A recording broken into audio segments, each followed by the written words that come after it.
दुनिया की दूसरी सबसे बड़ी इकॉनमी यानी ड्रैगन नेशन ने अचानक ऐलान कर दिया कि अब वो किसी भी देश को कोई भी ट्रेड एक्सपोर्ट नहीं करेगा। साथ ही उसने दुनिया भर में बसे अपने लोगों को वापस बुलाना शुरू कर दिया और अपनी बॉर्डर्स से सभी विदेशियों को निकालने का हुक्म दे दिया। ये खबर फैलते ही पूरी दुनिया में हड़कंप मच गया। डोमिंग देश के प्रेसिडेंट ने रात भर में 30 से ज्यादा कंप्लेंट लेटर्स भेजे और वेस्टर्न कंट्रीज के 30 से ज्यादा देशों को साथ लेकर भारी पेनाल्टी मांगने लगे। लेकिन ड्रैगन नेशन ने इस बार अपना नरम रवैया छोड़ दिया, सारे डिप्लोमेटिक रिलेशंस तोड़ लिए और देश की बॉर्डर्स बंद कर ली। वजह थी एक बड़ा राज। ड्रैगन नेशन को पता चल गया था कि बस एक हफ्ते बाद मिथोलॉजी एरा शुरू होने वाला है, जब अनगिनत एलियन रेसेस धरती पर उतरेंगी। और मुझे मिथोलॉजी एरा का इंटरनल टेस्ट एक्सेस मिल गया था। इस गेम में जो भी कैरेक्टर की एबिलिटीज होती हैं वो सीधे रियलिटी में भी काम करती हैं। साथ ही गेम के अंदर अलग अलग गिफ्ट पैक्स खरीदकर ड्रैगन नेशन की ताकत पहले से बढ़ाई जा सकती है। और इस सब की शुरुआत हुई मेरे फ़ोन पर आए एक सिंपल से एसएमएस से। उस मैसेज को पढ़कर मैं थोड़ा हंसा। आजकल गेम डेवलपर्स कंपटीशन में इस हद तक गिर गए हैं। उस एसएमएस में लिखा था, 68888 नंबर वाले यूज़र बधाई हो, आपको मिथोलॉजी एरा के ब्लू स्टार प्री लॉन्च का इकलौता इंटरनल टेस्ट एक्सेस मिला है। डिटेल्स के लिए लिंक पर क्लिक करें। ऐसे फ्रॉड मैसेजेस मैं बिना सोचे डिलीट कर देता हूँ, लेकिन अगले ही सेकंड वेबसाइट अपने आप ओपन हो गई और फ़ोन एकदम हैंग हो गया। ये उस दुनिया के लिए एकमात्र मौका है जो तबाही के कगार पर है। मिथोलॉजी एरा एक हफ्ते बाद ब्लू स्टार पर पूरी तरह आ जाएगा। इंटरनल टेस्ट का टाइम बस यही 7 दिन है। काउंटडाउन खत्म होते ही एक्सेस वापस ले लिया जाएगा। लेकिन प्लेयर ने गेम के अंदर जो भी कैरेक्टर एबिलिटीज हासिल की हैं वो 100% रियलिटी में भी मिलेंगी। हर रोज अपना प्रोफेशन डेवलप करके 10% एट्रीब्यूट सिंक मिलेगा, जो मिथोलॉजी एरा के आने तक जमता रहेगा और उस दिन पूरी तरह मर्ज हो जाएगा। एक के बाद एक पॉपअप नोटिफिकेशंस देखकर मेरी आईब्रोज तन गईं। क्या ये सब सच हो सकता है? मैंने टाइम देखा, रात के ठीक 7 बज रहे थे। सच है या झूठ कुछ घंटों में पता चल जाएगा। मैंने बिना झिझके स्टार्ट गेम पर क्लिक किया। गेम की स्टोरी बड़ी डार्क थी। ब्लू स्टार पर कभी भी एलियन अटैक हो सकता है और बचने का एकमात्र तरीका है अपना एक्सक्लूसिव प्रोफेशन अनलॉक करना। प्रोफेशंस की रैंकिंग नीचे से ऊपर इस तरह थी: कॉमन, हाई, रेयर, लेजेंडरी और सबसे ऊपर मिथोलॉजिकल। और सुना था कि कहीं एक सीक्रेट हिडन प्रोफेशन भी है जो कम्प्लीटली यूनिक है। सेटिंग्स जल्दी से स्कैन करके मैंने कैरेक्टर पैनल खोला तो हैरान रह गया। उसका चेहरा बिल्कुल मेरे जैसा था, एक एक फीचर सेम। मन में एक अजीब सी सिहरन दौड़ गई। ये गेम कुछ ज़्यादा ही रियल लग रहा था। मैंने खुद को संभाला और प्रोफेशन सिलेक्शन हॉल में एंटर किया। स्क्रीन पर एक बोल्ड रेड वार्निंग आया, ये फीचर सिर्फ इंटरनल टेस्ट प्लेयर्स के लिए है। एक बार बाइंड करने के बाद ये प्रोफेशन हमेशा के लिए योर्स रहेगा और कार्ड पूल परमानेंटली बंद हो जाएगा। ये देखकर मैं सीरियस हो गया। सिस्टम ने बताया पहला ड्रॉ फ्री है, उसके बाद मिथोलॉजी कॉइन्स लगेंगे या गिफ्ट पैक्स खरीदने होंगे। मेरे दिमाग में एक आइडिया आया, जब तक बाइंड नहीं करता टेक्निकली फ्री ड्रॉ का फायदा उठाया जा सकता है। मैंने झट से फ्री सिंगल ड्रॉ किया। गोल्डन लाइट फ्लैश हुई, बधाई हो, प्लेयर को कॉमन प्रोफेशन मिला, फार्मर। एक्टिवेट करने पर बेहतरीन फार्मिंग टैलेंट मिलेगा। ये सुनकर मैंने एक गहरी सांस ली। लगता है मेरी किस्मत में लक है ही नहीं। मुंह बनाते हुए मैं मेन स्क्रीन पर वापस आया और तभी मेरी नजर पड़ी शॉप आइकन। लक नहीं है तो क्या, पैसा तो है। रिचार्ज लिस्ट देखी, करीब 10 गिफ्ट पैक्स थे। सब खरीद लो तो रफली 500 पुल्स बन जाते हैं और टॉप टियर पैक के साथ free level up experience pills भी मिल रही थीं। बिना एक सेकंड गवाए मैंने 500 रुपये इन्वेस्ट किए, कुछ स्टार्टर पैक्स खरीदे और 70 पुल्स जमा कर लिए। लेकिन 3 मिनट बाद मुझे सच पता चला कि बैड लक का क्या मतलब होता है। पूरे 70 पुल्स में सिर्फ 2 पर्पल लाइट्स आईं और दोनों बेकार सपोर्ट प्रोफेशंस थी। मैंने गुस्से में 128 रुपये वाले प्रीमियम पैक्स खरीदे, 100 और पुल्स निकाले। 80 पुल्स के बाद किसी तरह एक डार्क गोल्ड लेजेंडरी प्रोफेशन निकली। देखा तो वो भी एक लाइफ टाइप प्रोफेशन थी। यार ये तो बहुत ज्यादा अनकी है। बड़बड़ाते हुए मैं और गालियां देने ही वाला था कि अचानक फोन पर एक तेज और दिल चीर देने वाला बैटल म्यूजिक बजने लगा। मेरी आंखें स्क्रीन पर जम गई। बीच में एक blazing red gold light column आसमान छू रहा था। बधाई हो प्लेयर, आपको मिथोलॉजिकल प्रोफेशन मिला, स्पिरिट समनर। बैटल कैटेगरी का टॉप प्रोफेशन। एंशिएंट स्पिरिट्स को समन करके साथ लड़ सकते हैं। हर 10 लेवल्स पर एक नया स्पिरिट अनलॉक होगा। यह इनसेन प्रोफेशन पैनल देखकर मेरे मन में उथल पुथल मच गई। काफी सोचने के बाद मैंने फिर से बाइंड बटन पर उंगली रोक ली। मिथोलॉजिकल प्रोफेशन टॉप टियर जरूर है, लेकिन आने वाले अपोकलिप्स में ये एक ऑर्डिनरी इंसान के लिए मैक्सिमम लिमिट है। मैं ब्लू स्टार का इकलौता इंटरनल टेस्ट प्लेयर हूं। अगर मैंने ये कॉमन मिथोलॉजिकल बाइंड कर ली तो ये गोल्डन चांस बर्बाद हो जाएगा। कम से कम हिडन प्रोफेशन तो होनी चाहिए। स्पेंडिंग की क्या बात है, मैं अफोर्ड कर सकता हूँ। ये सोचकर मैंने बाकी सब पुल्स के पैक्स एक साथ खरीद लिए। स्क्रीन पर हजारों तलवारों की चमक फट पड़ी। नोटिफिकेशंस की बाढ़ आ गई। बधाई हो प्लेयर, आपको एकमात्र हिडन प्रोफेशन मिला, केओस स्वॉर्ड मास्टर। मॉन्स्टर किल एक्सपीरियंस 200% बूस्ट। सभी स्वॉर्ड टेक्निक्स अनलॉक। सभी स्किल्स और टैलेंट्स का इफेक्ट 100% एम्पलीफाई। मेरा चेहरा खुशी से खिल गया। बस 10 पुल्स बचे थे। मेरी इस बुरी लक में दोबारा कोई गॉड टियर प्रोफेशन तो आने से रही। मैंने तुरंत बाइंड किया, ऑनरेबल इंटरनल टेस्ट प्लेयर चेन शन, बधाई हो, केओस सोर्ड मास्टर बन गए। Space type divine skill unlock हुई। लिंकॉन्ग सोर्ड स्लैश, हर 10 लेवल्स पर एक सोर्ड टेक्निक अनलॉक होगी। 50 लेवल्स पर हेवनली पथे अनलॉक होगी। ये ओवर पावर्ड डिस्क्रिप्शन देखकर मेरे हाथ कांपने लगे। स्पेस टाइप स्किल, ये तो सबसे रेयर टाइप है। यहाँ तक कि नॉर्मल मिथोलॉजिकल प्रोफेशंस 100 लेवल से पहले सिर्फ 5 से 7 स्किल्स ही अनलॉक करती हैं। ग्रोथ पोटेंशियल के बेसिस पर केओस सोर्ड मास्टर हर किसी से आगे है। मैंने गिफ्ट पैक के साथ मिली सारी एक्सपीरियंस बिल्स एक साथ यूज कर दी। कैरेक्टर लेवल तेजी से 45 पर पहुंच गया। स्टैट्स पैनल खोला। Strength 1380, constitution 1840, spirit 2760। ये जानना जरूरी है कि एक ऑर्डिनरी इंसान की मैक्स एट्रीब्यूट वैल्यू सिर्फ 10 होती है, और स्किल पैनल तो लेजेंडरी टेक्निक से भरा था। Ice type frozen world, thunder type divine thunder blade, dark type dark jade annihilation. पेट में भूख की गड़गड़ाहट हुई। क्लॉक देखा, रात के 8 बज रहे थे। गेम को बैकग्राउंड में ग्राइंड करने दिया, नूडल्स उठाए और बेचैनी से वेट करने लगा। इस 1 घंटे मैंने करीब 7,000 रुपये उड़ा दिए थे। 8,000 की मंथली सैलरी वाले एक नॉर्मल ऑफिस वर्कर की जेब लगभग खाली हो गई थी। अगर कोई रियल इफेक्ट नहीं आया तो मैं ऑफिशियली बैंकरप्ट हूँ। वेट बहुत हैवी था, तो मैंने गेम की डिटेल्स पढ़नी शुरू की। प्रोफेशन सिस्टम था basic, 100, king, competing king, legendary, saint, divine, mythological, monarch, और उससे भी ऊपर था एक grey zone, star realm. Shop में गिफ्ट पैक्स थे जो रियलिटी में अवेकनिंग के टाइम प्रीमियम एबिलिटीज दे सकते थे। उन गॉड लेवल आइटम्स और उस एनसाइक्लोपीडिया देखकर मेरी आंखें चमक रही थीं। फिर आखिरकार रात के 12 बजे जब क्लॉक पर 6 जीरोज आए, फोन की तेज नोटिफिकेशन साउंड बजी। ऑनरेबल इंटरनल टेस्ट प्लेयर चेंशुअन, बधाई हो। पहले दिन आपने प्रोफेशन को लेवल 47 तक पहुंचाया। रियल बॉडी को अब 10% बेस एट्रीब्यूट फीडबैक मिलेगा। ये सुनते ही मेरा पूरा बॉडी गोल्डन लाइट से भर गया। अनगिनत लाइट पार्टिकल्स मेरे हर हिस्से में घुसने लगे। वो सेंसेशन इतनी पावरफुल और ओवरवेलमिंग थी कि मैं चिल्लाने से बड़ी मुश्किल से रुका। करीब 3 मिनट्स बाद वो एनर्जी शांत हुई।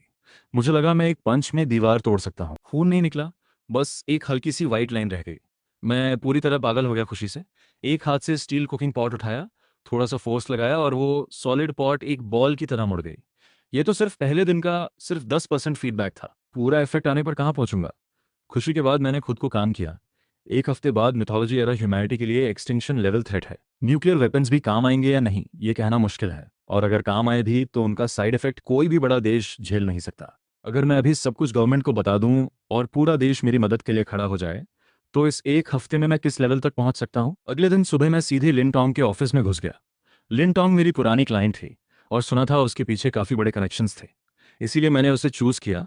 उसके ज़रिए शायद गवर्नमेंट तक बात पहुंचाई जा सके। लेकिन जब मैंने पूरी बात बताई तो लिन टोंग ने एक यूनिम्प्रेस्ड एक्सप्रेशन दिया। मिथोलॉजी एरा, 1 हफ्ते में इन्वेजन, तुम्हें इंटरनल टेस्ट एक्सेस, क्या बुखार है तुम्हें।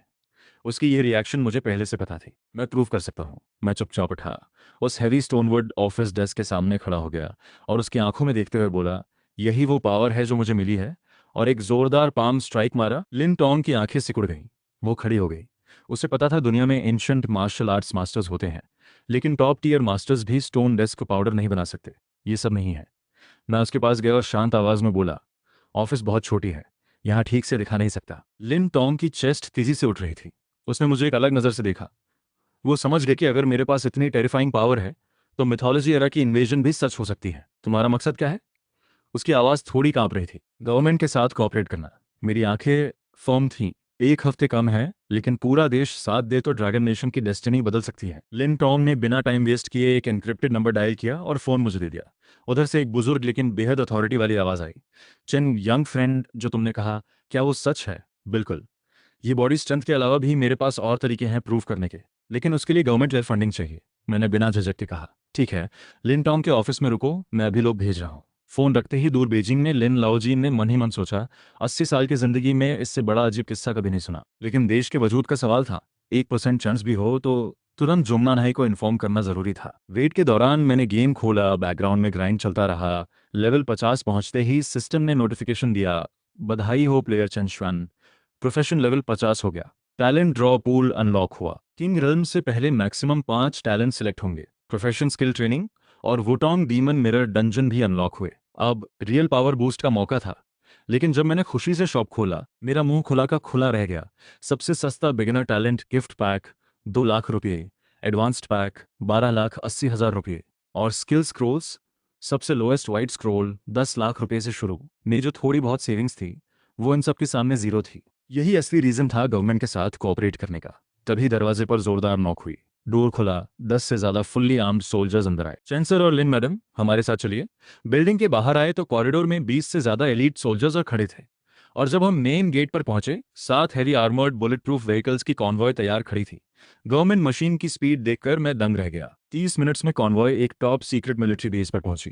कार से उतरते ही एक स्टर्न एक्सप्रेशन वाले मिडिल एज्ड ऑफिसर ने सल्यूट किया।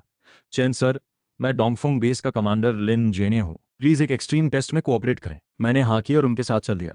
हॉल में दर्जनों टॉप साइंटिस्ट तैयार बैठे थे। लिन जेनिया ने इंट्रोड्यूस किया, यह ड्रैगन नेशन साइंस एकेडमी के ये शेंग इस टेस्ट को लीड करेंगे। ये लाओ ने बिना टाइम वेस्ट किए हॉल के सेंटर में रखे स्पेशल स्टील डमी की तरफ इशारा किया। अपनी पूरी स्ट्रेंथ से इसे हिट करें। मैंने एक ब्रेथ ली डमी के सामने खड़ा हुआ। पूरा हॉल सन्नाटे में था।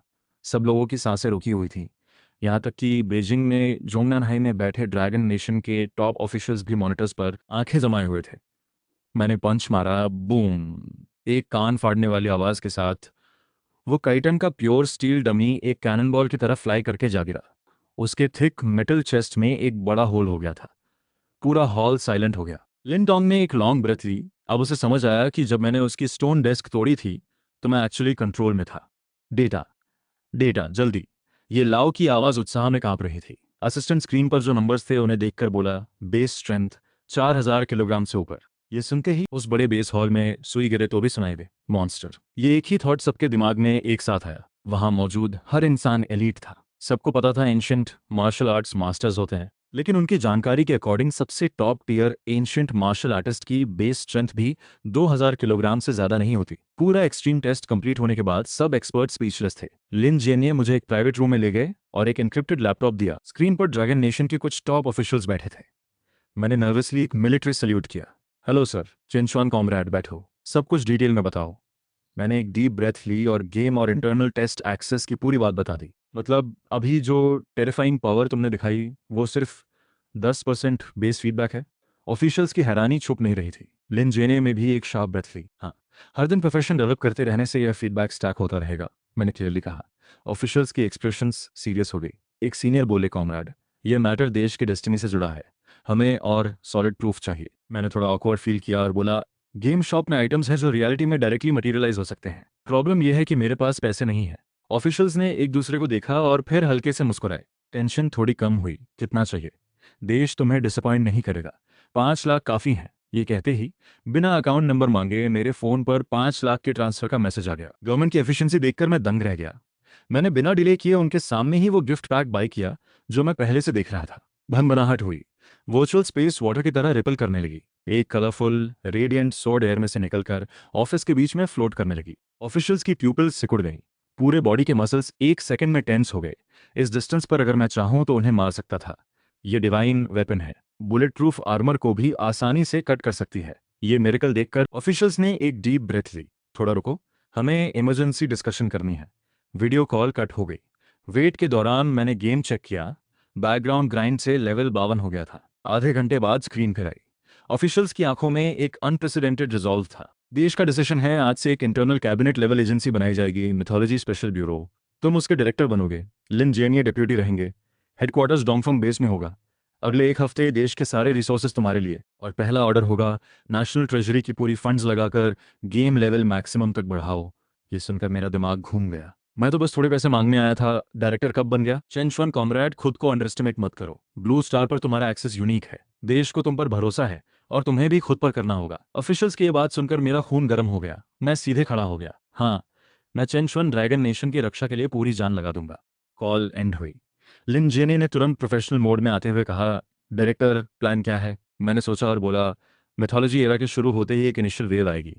बस वो पहली वेव रोक लें तो हमें रिकवर करने का टाइम मिल जाएगा। इसके अलावा मिथोलॉजी एरा आने के बाद गेम वर्ल्ड की स्पिरिचुअल एनर्जी बड़े पैमाने पर ब्लू स्टार में फ्लो करने लगेगी। इससे ब्लू स्टार की अपनी स्पिरिचुअल एनर्जी भी एक्टिवेट होगी और इस स्पिरिचुअल एनर्जी की वजह से यहाँ के जानवर और पौधों में भी अबनॉर्मल चेंजेस आ सकते हैं। लिन जेनिया की आईब्रोज तन गई। हालात उनकी सोच से भी ज्यादा सीरियस थे। तो इसका मतलब ड्रैगन नेशन को मिथोलॉजी एरा की इन्वेजन के साथ साथ ब्लू स्टार के म्यूटेटेड जानवरों और पौधों से भी बचना होगा। आने से पहले मैंने एक प्लान बना रखा है। कमांडर लिन, जरा देखिए। मैंने लिम जेनियर की तरफ देखा। डायरेक्टर बोलिए। वो सीधे बैठ गए। पहला, बड़े पैमाने पे आर्मी रिक्रूटमेंट। दूसरा, मिथोलॉजी एरा आने से 2 दिन पहले सभी ओवरसीज चाइनीज नागरिकों को वापस बुलाना और देश पूरी तरह सील करना। तीसरा, हर स्टेट कैपिटल को बेस बनाकर 34 बड़े डिफेंस जोन्स बनाना, हर जोन में 2 लाख सोल्जर्स। चौथा, मास डिस्ट्रक्शन वेपन्स की तेजी से रिसर्च। पांचवा, पब्लिक को काम रखने के लिए प्रॉपर मीडिया मैनेजमेंट। ये सुनते ही लिन जेने का मुंह खुला रह गया। वो बिलीव नहीं कर पा रहे थे कि एक ऑर्डिनरी इंसान इतनी क्विकली इतना डिटेल्ड प्लान बना सकता है। ये प्लान स्पेशल ब्यूरो को हफ्तों तक बिजी रखेगा। डायरेक्टर, अभी कितनी फंडिंग चाहिए? पहले 10 बिलियन डाल दो। मैंने बिना झिझक कहा। देश की बैकिंग है तो सोच छोटी क्यों रखें? लिन जेने ने वहीं से इंटरनल लाइन लगाई। 10 मिनट से भी कम मेरे फोन पर बैंक नोटिफिकेशन आया। चेंशन, ये 10 बिलियन है, लेग्स मत कांपने देना। डायरेक्टर, आप यहाँ रेस्ट करें, मैं अभी एक्सपर्ट्स को कॉल करके प्लान फाइनलाइज करता हूँ।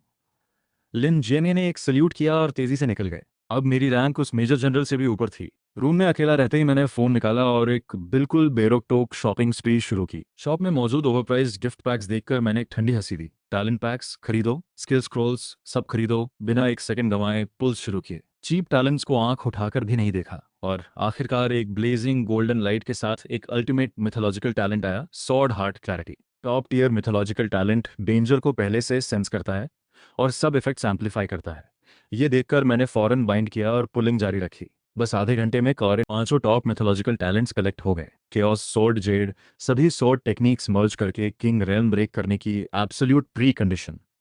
अर्थ ड्रैगन डोमिनेटेड बॉडी, एनिमीज की लाइफ फोर्स एब्जॉर्ब करके फिजिकल बॉडी को सेंट लेवल तक पहुंचाना। क्रिम्सन फ्लेम फर्नेस, मॉन्स्टर्स को एब्जॉर्ब करके लाइफ क्रिस्टल्स बनाना जो अनलिमिटेड एनर्जी देते हैं।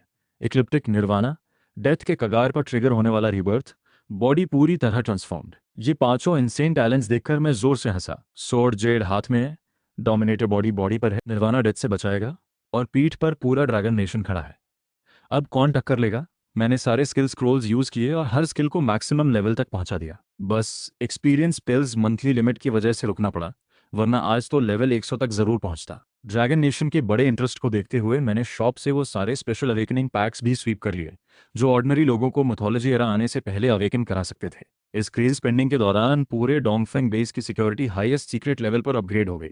थोड़ी देर बाद ये लाओ एक रेड टॉप सीक्रेट फाइल लेकर दौड़ते हुए आए। डायरेक्टर, कैबिनेट ने यूनानिमस वोट से स्पेशल ब्यूरो को डिफेंस जोन प्लान एग्जीक्यूट करने का फुल अथॉरिटी दे दिया है। नेशनल पीपल्स कांग्रेस सेशन जल्द बुलाया जाएगा। मैंने हल्के से हाथ हिलाया और कामली बोला, टाइम कम है, डिफेंस जोन प्लान को प्रायोरिटी दो। अभी हर सेक्टर के रिप्रेजेंटेटिव्स की इमरजेंसी मीटिंग बुलाओ, खासकर कंस्ट्रक्शन इंडस्ट्री की। आप उस मीटिंग में जाइए। डायरेक्टर, आप नहीं चलेंगे? मैंने हेड शेक किया। मैं अभी पब्लिक में नहीं आना चाहता।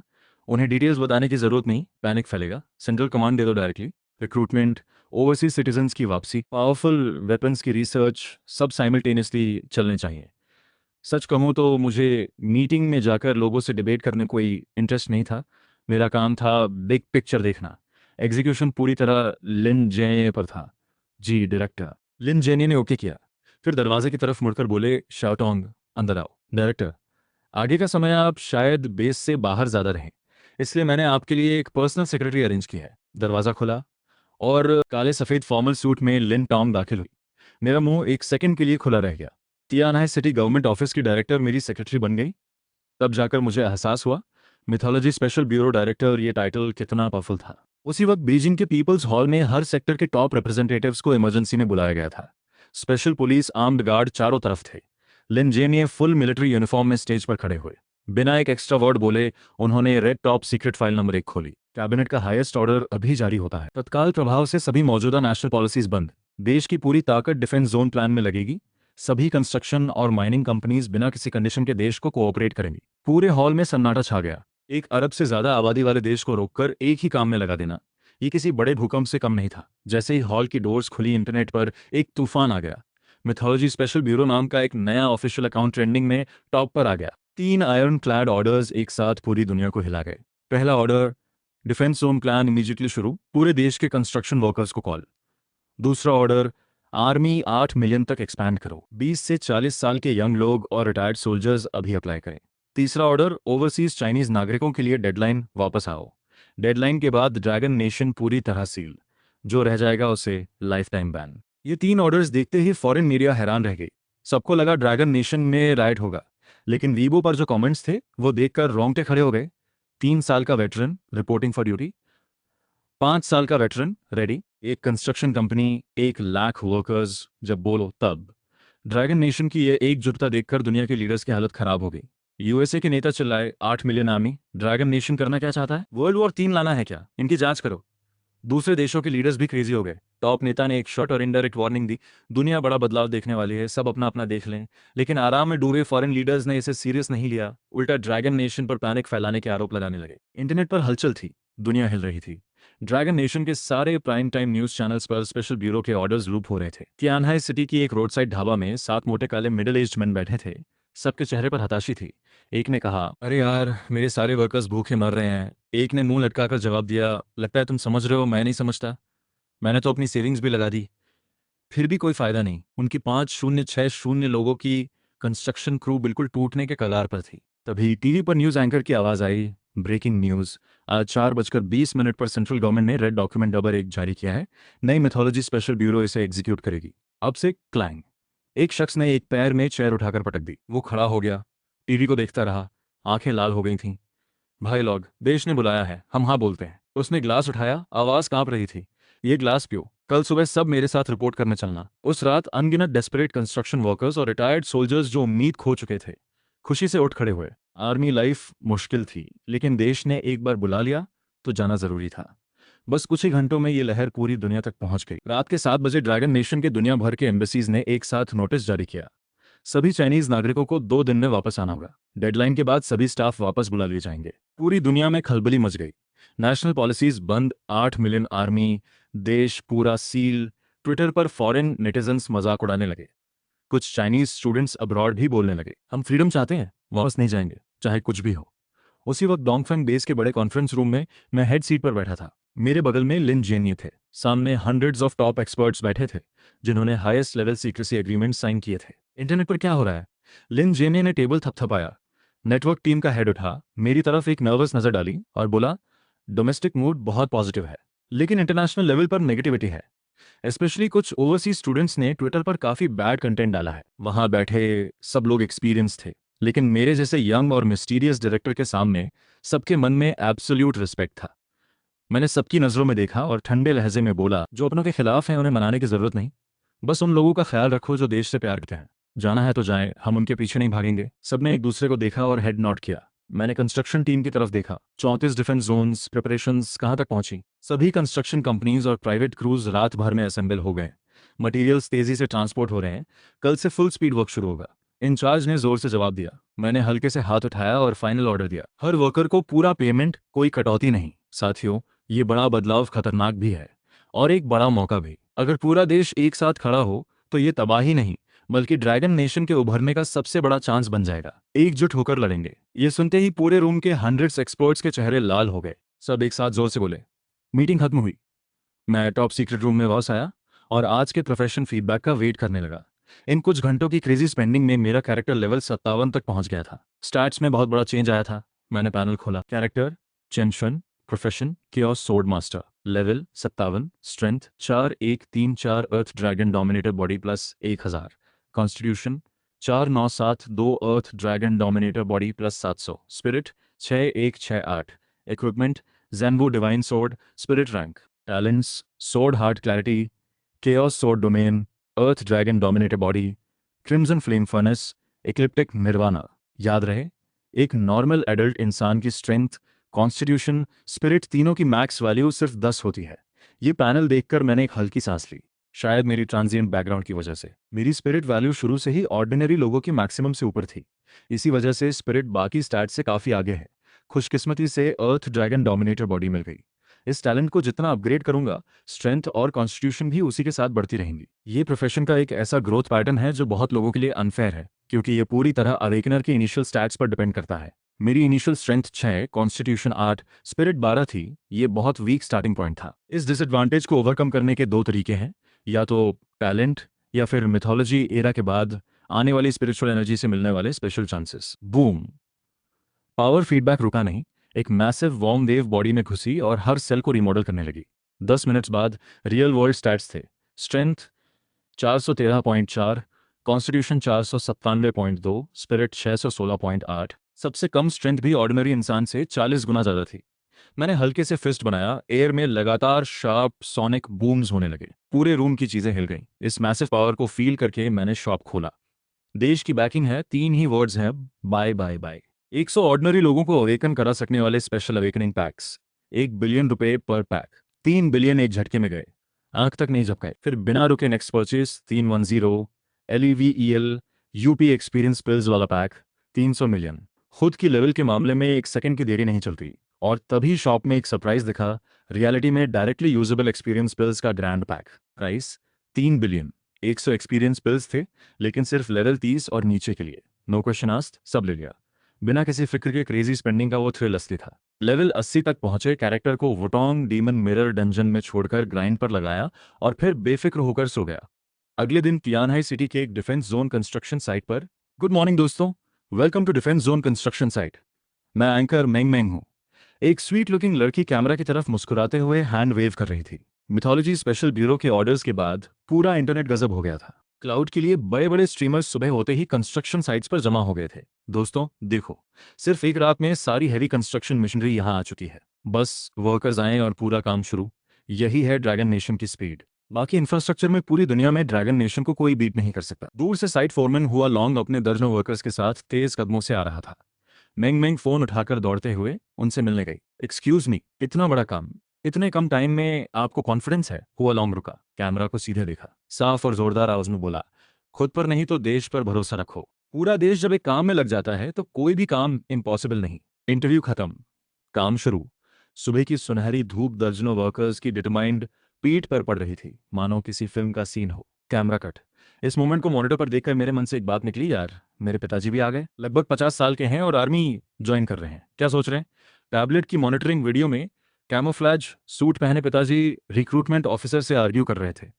मुझे क्या नहीं लेते? मैं सिर्फ 46 साल का हूं, अभी बूढ़ा नहीं हुआ। 10 साल का वेटरन एक्सपीरियंस नई बैच के कच्चे जवान से ज्यादा काम का है। जोश ठंडा नहीं हुआ। देश को जरूरत है तो वेटरन नहीं जाएगा तो कौन जाएगा? पिताजी को गर्दन लाल करके चिल्लाते देखकर मेरे मुंह में एक ऑकवर्ड स्माइल आ गया। कमिंग वॉर ड्रैगन नेशन के यंग जनरेशन की लड़ाई है। जब तक मैं हूं, किसी पुरानी जनरेशन को वॉर में नहीं जाने दूंगा। मेरे पिताजी जैसे और भी लोग हैं? मैंने लिन टोंग से पूछा। बहुत। लोगों का जोश सोच से ज्यादा है। पुराने सारे वेटरन्स आ गए हैं, लिन टोंग ने कहा। यहाँ तक कि नंबर के 11 के टॉप नेता ने यह सुनकर डीपली इमोशनल होकर कहा, इस देश के लोगों का दिल सच में गोल्डन है। मैंने कुछ देर चुप रहकर आदेश दिया, रिक्रूटमेंट डेस्क वाले थोड़ा टैक्टफुली एक्सप्लेन करें, ओल्ड वेटरन्स को बुरा ना लगे। मेरे पिताजी को मैं खुद कॉल करता हूँ। लिनटॉन्ग को लेकर बाहर जाते हुए मैंने पिताजी को डायल किया। हाँ बेटे, गर्लफ्रेंड मिली? उनकी रफ आवाज आई। मेरे मुंह में एक ट्विच आया, सेम ओल्ड स्टाइल। सुना है आप आर्मी ज्वाइन करने की? देश को जरूरत है और मैं 10 साल का वेटरन हूँ, ये मेरा फर्ज है। पिताजी की आवाज में दृढ़ता थी। पिताजी आप लेट हो गए, मैंने एक्सप्रेशन कंट्रोल करते हुए कहा। अगर हम दोनों वॉर में गए तो माँ का ख्याल कौन रखेगा? इस बार आप घर पे रहिए, मैं आपकी जगह जाऊंगा। मैंने फोन पर हंसते हुए कहा। मिथोलॉजी स्पेशल ब्यूरो का डायरेक्टर भी तो एक सोल्जर ही है। चेन लियू जून का गुस्सा फोन से साफ सुनाई दे रहा था, लेकिन उस गुस्से के पीछे जो गहरी चिंता थी वो छुपाई नहीं छुप रही थी। पिताजी, अगर आपने ऑर्डर दिया तो मैं मानूंगा, लेकिन आप 10 साल के वेटरन हैं, जानते हैं ना कि डिजर्शन का क्या मतलब होता है। मेरी शांत आवाज ने फोन के उस तरफ चेन लियू जून को एकदम चुप करा दिया। ख्याल रखना, ट्रेनिंग मन लगाकर करना। मुश्किल लगती है, लेकिन वॉर में कम खून बहाने के लिए जरूरी है। जी जरूर। फोन में उनकी नैगिंग सुनते हुए मेरा दिल भर आया। मैं चुपचाप सुनता रहा। पूरे ड्रैगन नेशन में इस वक्त कितने माँ बाप अपने बच्चों को ऐसे ही थका नहीं जानते हुए समझा रहे होंगे। पहले आर्मी ज्वाइन करना एक ऑनर की तरह था। लोग सोचते थे असली वॉर उनके बेटे तक नहीं पहुंचेगी, लेकिन इस बार ड्रैगन नेशन का इतना बड़ा मूव देखकर हर कोई समझ गया था, ये वॉर रियल होने वाली है। इसलिए इस बार ज्वाइन करना कोई खेल नहीं था। काफी देर बाद मैंने कॉल कट की, मुड़ा और लिन टोंग से बोला, इस रिक्रूटमेंट में कितने नए लोग हैं? ज्यादातर रिटायर्ड वेटरन्स ही हैं, फ्रेश रिक्रूट्स कम है। ठीक है, उन्हें ट्रेनिंग फास्ट करने को कहो, टाइम कम है। अंडरस्टूड, लिनटोंग ने कहा। कुछ सोचकर मैंने कंटिन्यू किया, देश के अंदर जो करप्ट लोग हैं और जो बाहरी लोग बैड इंटेंशंस के साथ हैं, उन्हें भी निकालने का टाइम आ गया है। लिनटोंग हल्के से मुस्कुराई। डेप्यूटी डायरेक्टर लिन पहले से इस पे काम कर रहे हैं। डिंग। तभी लिनटोंग के फोन पर एक मैसेज आया। उसने उठाया, देखा और उसका चेहरा बदल गया। डायरेक्टर, प्रॉब्लम हो गई। लिंटिया देश में एक चाइनीज स्टूडेंट था जो वापस आना चाहता था, उसे शिंटियाओ ने रोक लिया है। ये सुनकर मैं थोड़ा स्टंड रह गया। लिंटियाओ ने चाइनीज स्टूडेंट को रोका? क्यों? उस स्टूडेंट का नाम शाओ चेंगफोंग है। 35 साल की उम्र में ही world life time science achievement award मिल चुका है। मेडिकल, बायोलॉजी, फिजिक्स और न्यूक्लियर चारों फील्ड्स में टॉप लेवल। कुछ लोगों ने तो कहा था वो ड्रैगन नेशन कभी वापस नहीं आएगा, ड्रैगन नेशन को बड़ी एम्बैरेसमेंट हुई थी। कुछ इंडिया के हाई लेवल ऑफिशियल्स ने उसे अपना ही मान लिया था, और अब जब वो वापस जाना चाहता है तो लिन टोंग का एक्सप्रेशन कोल्ड हो गया। बाकी बात उसने नहीं कही। सच में बड़े लुटेरे हैं, मैंने ठंडी हंसी दी। आंखों में एक शार्प चिल था। मैंने फ़ोन खोला, इंटरनेट पर पहले ही बवाल मच चुका था। ड्रैगन नेशन के मिनिस्ट्री ऑफ फॉरेन अफेयर्स को जैसे ही ऊपर से ऑर्डर मिला, उन्होंने प्रेस कॉन्फ्रेंस बुला ली। हम एक्सिंटिया देश की इस हेजेमोनिस्टिक एक्शन की कड़ी निंदा करते हैं। हम सिंटिया से मांग करते हैं कि हमारे नागरिक शाओ चिंगफेंग को तुरंत रिलीज किया जाए। अगर ऐसा नहीं हुआ तो ड्रैगन नेशन हर जरूरी कदम उठाने से नहीं हिचकेगा। हमारी बात को हल्के में मत लेना। ये वीडियो वीबो पर मिलियंस ने लाइक और शेयर किया। मिनटों में ट्रेंडिंग नंबर 1 पर पहुंच गया। ड्रैगन नेशन अब खड़ा हो गया है। हमारे साइंटिस्ट को रोका। इट्स इंडिया सोच कह रहा है।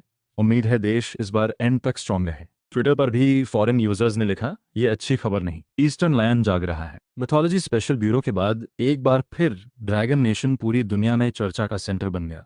इस बार वजह थी सिंटिया द्वारा ड्रैगन नेशन के साइंटिस्ट को रोकना। शिट फैक्टोरियल ड्रैगन नेशन आखिर करना क्या चाहता है? एस इंडिया के टॉप ऑफिशियल्स कॉन्फ्रेंस रूम में बैठे थे।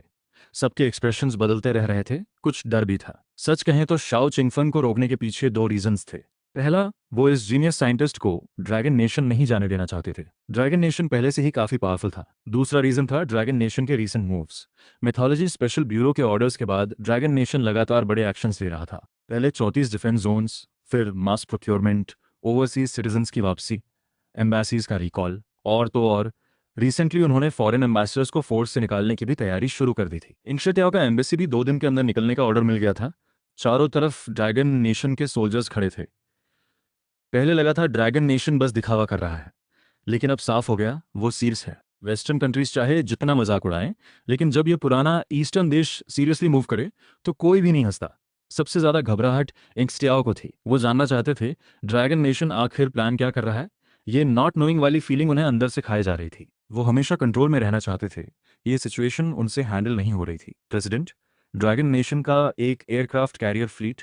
तभी एक ब्लॉन्ड सेक्रेटरी कॉन्फ्रेंस रूम में भागते हुए आई। प्रेसिडेंट ने गुस्से में एक गाली दी, फिर सारे ऑफिशियल्स के साथ तुरंत कमांड रूम की तरफ भागे। उसी वक्त डोंगफेंग बेस में मुझे कैबिनेट के नंबर 1 नेता का कॉल आया। Chen Shuan comrade, mythology special bureau का काम कैसा चल रहा है? सर, पूरा देश एकजुट है। सब कुछ सिस्टमैटिक तरीके से हो रहा है। मैं सीधा खड़ा था, फोन रिस्पेक्टफुली पकड़े हुए। तुम पर बहुत प्रेशर है, तुम्हारा शुक्रिया। ये सुनकर मेरा दिल भर आया। सर, आप पर और भी ज्यादा है। प्लीज बिलीव करें, ड्रैगन नेशन ने इससे भी मुश्किल वक्त देखे हैं। इस बार भी हम जीतेंगे। हाँ हाँ, जरूर। नो, एक नेता ने वार्मली जवाब दिया। फिर बोले, शाओ चिंगफन कॉमरेड का इशू तुम्हें पता चल गया होगा।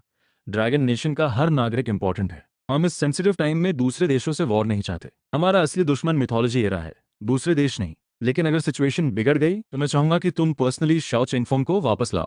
सर, ये बात करें ही मत, मैंने जल्दी से कहा। देश और लोगों को जरूरत हो तो मिथोलॉजी स्पेशल ब्यूरो हमेशा रेडी है। मोबाइल। एक नेता ने हल्के से हंसते हुए कहा, काश ड्रैगन नेशन के सब लोग चेन शुआन कॉमरेड जैसे होते तो मिथोलॉजी एरा से हम बिल्कुल नहीं डरते। ठीक है, तुम्हें डिस्ट्रैक्ट नहीं करता। जरूरत पड़ी तो बताऊंगा। मिथोलॉजी स्पेशल ब्यूरो हमेशा स्टैंड बाय पर है। कॉल कट होते ही मैंने लिन टोंग को कहा, डिटेंशन केस को क्लोजली मॉनिटर करो। अंडरस्टूड। सीरियसनेस के बाद मैंने लिन टोंग की तरफ देखा और हल्के से बोला, अगर ये सब नहीं होता तो तुम अभी ऑफिस में चाय पी रही होती और मैं किसी मिडिल एज्ड बॉल्डिंग आदमी को प्रॉपर्टी के लिए पिच कर रहा होता। लिन टोंग, जो अब तक सीरियस फेस बनाए बैठी थी, हंस पड़ी। तुम्हें कैसे पता वो बॉल्डिंग होगा? मेरे ज्यादातर क्लाइंट्स ऐसे ही थे। मेरा जवाब सुनकर लिन टोंग और हंसी। मेरा चेहरा देखकर उसका दिल थोड़ा फास्टर बीट करने लगा। पहली बार जब हम प्रॉपर्टी डील के लिए मिले थे, तब से उसे मुझ में इंटरेस्ट था। वो भी एक ऑर्डिनरी वुमन थी, लेकिन उसकी फैमिली बैकग्राउंड और स्टेटस ने उसे कभी फ्रीली एक्सप्रेस नहीं करने दिया। उसकी उम्र 30 से ऊपर हो गई थी, कभी कोई बॉयफ्रेंड नहीं था। उसके डेस्टिनी शायद फैमिली की चॉइस का कोई सूटेबल मैच होता। रोमन में पैदा होने के बावजूद वो कभी कभी उन लोगों से जलती थी जो अपनी चॉइस से लव करते थे। पहले की सिंपल क्यूरियोसिटी, और अब इन सब इवेंट्स के बाद लिन टोंग के मन में एक स्ट्रांग थॉट आया। लेकिन उसे पता था अब मेरी जो पोजीशन थी उस तक पहुंचना शायद उसके बस की बात नहीं, और आने वाला क्राइसिस भी कोई रोमांस का टाइम नहीं था। फिर भी वो एक बार ट्राई करना चाहती थी, कम से कम बाद में पछताना नहीं पड़े। अचानक मेरे टेम्पल पर एक ठंडा सॉफ्ट टच हुआ। एक फेमिलियर फ्रैग्रेंस नाक में भर गई। मेरा पूरा बॉडी स्टिफ हो गया। ये क्या है? तुम बहुत थक गए होगे। सब कुछ तुम्हारे कंधों पर है। आने वाले लंबे समय तक ड्रैगन नेशन की सेफ्टी तुम्हारे ऊपर है। उस जेंटल आवाज ने मेरे सारे रैंडम थॉट्स एक सेकंड में गायब कर दिए। मैं पूरी तरह चुप हो गया। एक स्पेशल एक्सेस होना हर किसी का ड्रीम होता है, लेकिन जब उस एक्सेस के साथ मिथोलॉजी इन्वेजन और ब्लू स्टार की सर्वाइवल जैसी जिम्मेदारी जुड़ जाए तो सिर्फ वही इंसान जानता है जो उसे कैरी कर रहा हो, चाहे पिछला जन्म हो या ये मैं हमेशा एक ऑर्डिनरी इंसान ही रहा हूँ। इतनी बड़ी जिम्मेदारी अचानक थोपी जाए, अडेप्ट करना इतना आसान नहीं। बाकी लोग शायद नहीं जानते, लेकिन हमेशा मेरे साथ रहने वाली लिन टोंग देख सकती थी।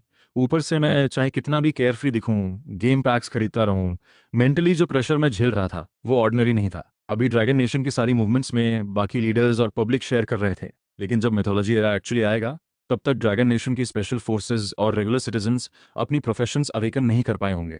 उससे पहले अकेले मुझे ही लड़ना होगा। देश एकमात्र जो कर सकता था रिमोट सपोर्ट देना। मेरे पास और ड्रैगन नेशन दोनों के पास कोई चॉइस नहीं थी। कुछ देर चुप रहने के बाद मैंने धीरे से कहा, हाँ, कोई चॉइस नहीं है। ड्रैगन नेशन के लोगों के लिए और ड्रैगन नेशन के लिए। पीछे खड़ी लिन टोंग के एक्सप्रेशंस बदले, फिर धीरे धीरे उसमें एक फर्म रिजॉल्व हो गया। उसने केयरफुली कहा, अगर अगली बार चांस मिला मैं भी अवेकन करना चाहूंगी। शायद लंबे समय तक मैं तुम्हारे काम नहीं आऊंगी, लेकिन मैं कोशिश करूंगी। शायद लगा ये ज़्यादा पर्सनल था, इसलिए लिन टोंग ने तुरंत टोन चेंज करते हुए मजाक किया, एक मिथोलॉजी स्पेशल ब्यूरो डायरेक्टर की सेक्रेटरी तो ऑर्डिनरी नहीं हो सकती ना। उसकी नज़रों में मैंने कुछ महसूस किया। मन ही मन एक थॉट आया। लिन टोंग की बात ने मुझे रिमाइंड कराया, अपने पेरेंट्स को पहले से अवेकन क्यों ना कराऊं। मिथोलॉजी एरा आने पर अल्टीमेटली सब अवेकन होंगे, लेकिन पेरेंट्स को पहले अवेकन करा के एक्सपीरियंस पिल्स से लेवल भी बढ़ाया जा सकता है। पिल्स की लेवल लिमिट है, लेकिन फिर भी बाद में टाइम बचेगा। और जब मास अवेकनिंग होगी तब प्रोफेशन लेवल अप करने के लिए मॉन्स्टर्स हंट करने होंगे, जो ऑब्वियसली डेंजरस है। मैं कोई सेंट नहीं हूँ, पोजीशन चाहे जितनी बड़ी हो। तभी फोन बजा, कॉल उठाया, नंबर एक नेता की आवाज आई, चंचवन, रेस्क्यू ऑपरेशन की प्रिपरेशन कैसी है? मेरा एक्सप्रेशन सीरियस हो गया। सर, मेरे मन में एक आइडिया है। मिथोलॉजी स्पेशल फोर्सेज अभी नहीं बनी है, ये उनके लिए एक गुड ट्रेनिंग अपॉर्चुनिटी होगी। हम साथ जाएं। सच कहूं तो मेरी करंट स्ट्रेंथ से एक्सेंटिया में क्वाइटली घुसकर शाओ चेंगफोंग को निकालना बिल्कुल ईजी था, जब तक वो हैवी वेपन्स नहीं यूज करते। ऑर्डिनरी गन्स मुझे कुछ नहीं कर सकते। स्नाइपर गन्स थोड़ा ट्रबल दे सकते थे, लेकिन हिट होना पड़े तो ना, ठीक है, लेकिन टीम छोटी रखो, बस शाओ चेंगफोंग को सेफ निकालना है। याद रहे, हमारा मेन एनिमी मिथोलॉजी ईरा है, वो नहीं। अंडरस्टूड। कॉल कट होते ही मैं लिन टोंग को लेकर स्पेशल फोर्सेज हॉल की तरफ चल दिया। जैसे ही अंदर घुसा, शापिंग वू, चेंडिंग, हुआंग वू, शाओन, तुम 7 लोग मेरे साथ चलो, बाकी लोग मॉन्स्टर एनसाइक्लोपीडिया स्टडी करते रहो। मैं मुड़ा और निकल गया। शापिंग वू और बाकी लोग तुरंत फॉलो किए। इन 7 को मैंने स्पेसिफिकली इसलिए चूज किया था क्योंकि ये सब पहले बड़ी स्पेशल फोर्सेस के कैप्टन्स थे और सबने लेजेंडरी प्रोफेशन अवेकन किया था। इंडिविजुअल कॉम्बैट में इनमें से कोई भी किसी से पीछे नहीं था। एक्शिंटिया ने हमारे एक स्टूडेंट को रोक लिया है। मिशन है उसे सेफली वापस लाना। ये तुम्हारा पहला रियल मिशन है। उम्मीद करता हूँ मुझे पर्सनली मूव नहीं करना पड़े। ग्राउंड फ्लोर से एयरपोर्ट की तरफ जाते हुए मैंने बिना पीछे देखे कहा। शा पेंगू और बाकी एक दूसरे को देखने लगे, कुछ बोले नहीं, लेकिन उनके बॉडी से किलिंग इंटेंट और अनबीटेबल कॉन्फिडेंस निकल रहा था। वो सब कुछ कह रहा था। थोड़ी देर बाद लिन टोंग की नज़रों में हम सब आर्म्ड हेलीकॉप्टर में बैठकर तियानहाई इंटरनेशनल एयरपोर्ट की तरफ उड़ गए। मिथोलॉजी स्पेशल ब्यूरो के ऑर्डर्स के बाद ड्रैगन नेशन के इंटरनेशनल एयरपोर्ट्स ने फॉरेन फ्लाइट्स को लैंड करने से मना कर दिया था, लेकिन ड्रैगन नेशन से बाहर जाने वाली फ्लाइट्स अभी भी चल रही थी, ज़्यादातर ओवरसीज चाइनीज सिटीजन्स को वापस लाने के लिए। हम जिस फ्लाइट में बैठे वो भी एक्सिंटिया से चाइनीज सिटीजन्स को वापस लाने के लिए जा रही थी। कुछ घंटे बाद ड्रैगन नेशंस बीजिंग टाइम में रात के 12 बज गए। एक बार फिर प्रोफेशन लेवल का फीडबैक आया। इस बार लेवल 80 के बाद का 10% बेस एट्रीब्यूट फीडबैक था। एक मैसिव पावर वेव मेरे बॉडी में फ्लो करने लगी। अगर मैंने पहले से प्रिपेयर नहीं किया होता और पावर को कंट्रोल नहीं करता तो पूरी फ्लाइट को फील हो जाता। 10 मिनट्स बाद जब सब काम हुआ तो मुझे रियलाइज़ हुआ ग्रेविटी जैसे मुझ पर काम ही नहीं कर रही थी। मुझे लगा मैं लिटरली उड़ सकता हूँ, हालांकि अभी ट्राई करने की सोची भी नहीं। अभी फ्लाइट में था, कोई कैलकुलेशन गड़बड़ा गई तो खतरा था। फीडबैक मिलते ही मैंने रिफ्रेश शॉप से सारे न्यू गिफ्ट पैक्स खरीद लिए, एक्सपीरियंस पिल पैक्स भी और वो अवेकनिंग पैक्स भी जो रियल वर्ल्ड में डायरेक्टली यूज़ हो सकते थे। लेवल 40 से नीचे यूज़ होने वाले एक्सपीरियंस पिल पैक्स मैंने बिना सोचे अपने कैरेक्टर पर सब यूज़ कर दिए। मेरा प्रोफेशन लेवल 80 से डायरेक्टली 100 पहुंच गया। Base 100 levels finally complete. मेरा चेहरा खुशी से चमक उठा। इस मिथोलॉजी गेम को ज्वाइन किए रियल टाइम में 3 दिन हुए थे, हालांकि टेक्निकली 4 दिन हो गए थे क्योंकि मिडनाइट क्रॉस हो गई थी। रियलिटी में कोई इंसान 3 दिन में लेवल 1 से लेवल 100 नहीं पहुंच सकता। खुशी तो थी, लेकिन घमंड नहीं। लेवल 100 बस एक स्टार्टिंग पॉइंट था, इससे ऊपर और भी बहुत लेवल्स थे, और मिथोलॉजी ईरा में आने वाले मॉन्स्टर्स लेवल 100 से कहीं ज़्यादा पावरफुल होंगे। गेम बंद होने से पहले मुझे और आगे बढ़ना था, लेकिन अगले ही सेकंड स्क्रीन पर एक नोटिफिकेशन आई जिसने मेरा मुंह खुला करा दिया। बधाई हो प्लेयर चेंचुआन, लेवल 100 पहुंच गए। अब तुम एक मैच्योर किया स्वॉर्ड मास्टर हो। लेवल 100 से किंग रेल्म तक का गैप बहुत बड़ा है। अब एक्सपीरियंस पिल्स से लेवल नहीं बढ़ेगा। यहाँ तक कि किंग रेल्म तोड़ने के बाद भी पिल्स काम नहीं करेंगे। मिथोलॉजी एरा के बाद मॉन्स्टर्स किल करने से भी एक्सपीरियंस नहीं मिलेगा। किंग रेलम के बाद सिर्फ लॉज को समझना होगा, और लॉज सिर्फ खुद से समझे जाते हैं। हाँ, अगर कोई एक्सट्रीमली रेयर लॉ ट्रेजर मिल जाए तो वो हेल्प कर सकता है। प्लेयर के पास केओस सॉर्ड बॉडी है, इसलिए अवेकन प्रोफेशन की स्किल्स से रिलेटेड लॉज समझने में नेचुरल एडवांटेज होगा। गेम बंद होने तक शॉप डेली रिफ्रेश होती रहेगी, पैक्स खरीदते रहो। कल शॉप में एक बड़ा अपडेट आएगा, नए गिफ्ट पैक्स आएंगे, ज़रूरत हो तो खरीद लेना। ये नोटिफिकेशंस देखकर मेरा मन थोड़ा सिंक हो गया।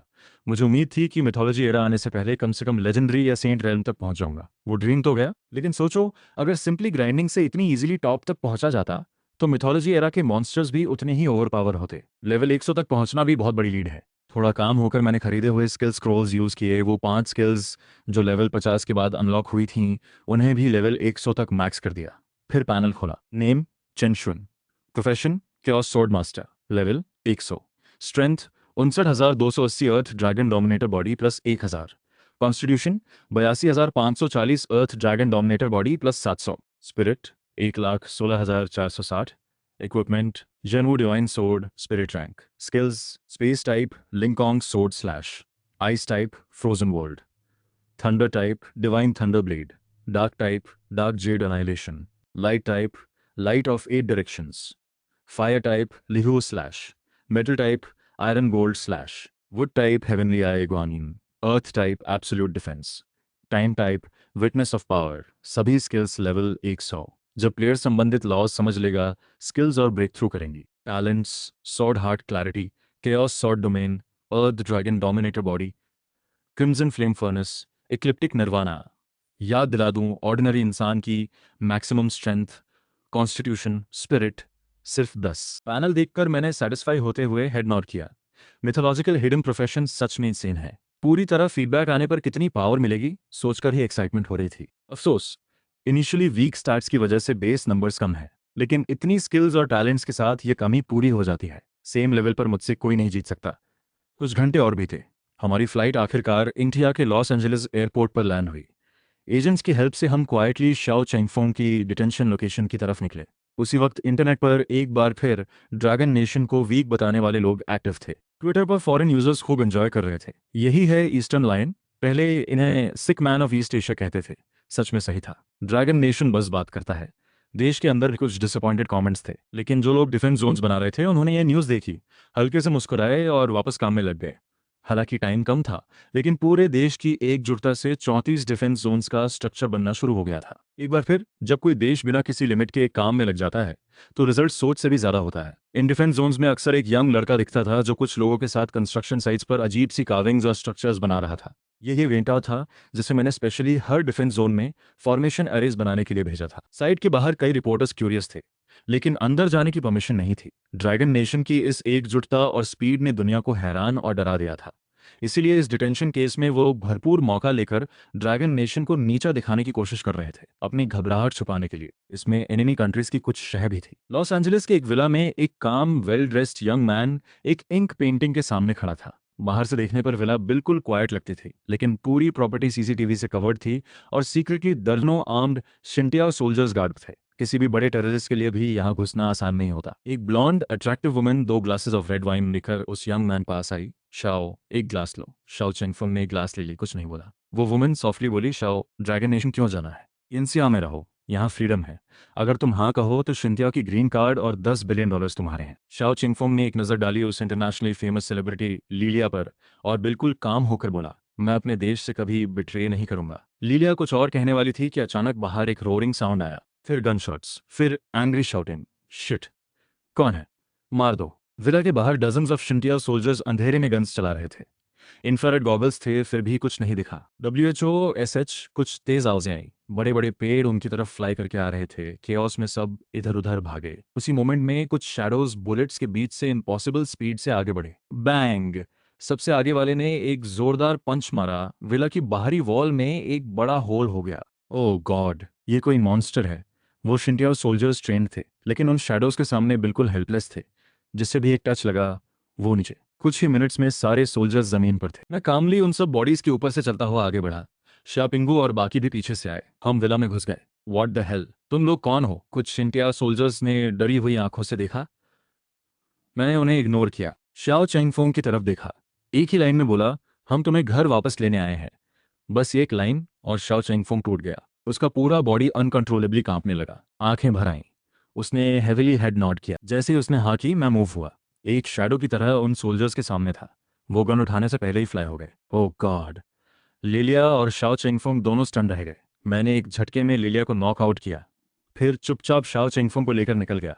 पूरा प्रोसेस 10 मिनट से भी कम। लेकिन ये एक्स इंटियाओ की टेरिटरी थी। हर सेकंड मैटर करता था। एक बार उनकी आर्मी रिएक्ट कर ले, हैवी वेपन्स यूज हो, तो मैं भी नहीं झेल सकता। विला से निकलते ही हम एजेंट्स के अरेंज व्हीकल्स में बैठे और नियर बाय डॉक्स की तरफ भागे। वहां ऑलरेडी एक बोट रेडी थी। शिट। ड्रैगन नेशन ने चुपके से यह किया। यह हमारा अपमान है। इसका बदला भी सिलेंगे। एक्स इंटियाओ के जनरल विलियम कमांड रूम में गुस्से से चला रहा था। लॉस एंजलिस के सारे रोड सील करो, एयरपोर्ट क्लोज, इन्हें पकड़ के लाओ। विलियम के एक आदेश पर पूरी लॉस एंजलिस आर्मी मूव हो गई। पुलिस ने रोड्स ब्लॉक कर दिए। एक्स इंडिया मीडिया भी पहुंच गई।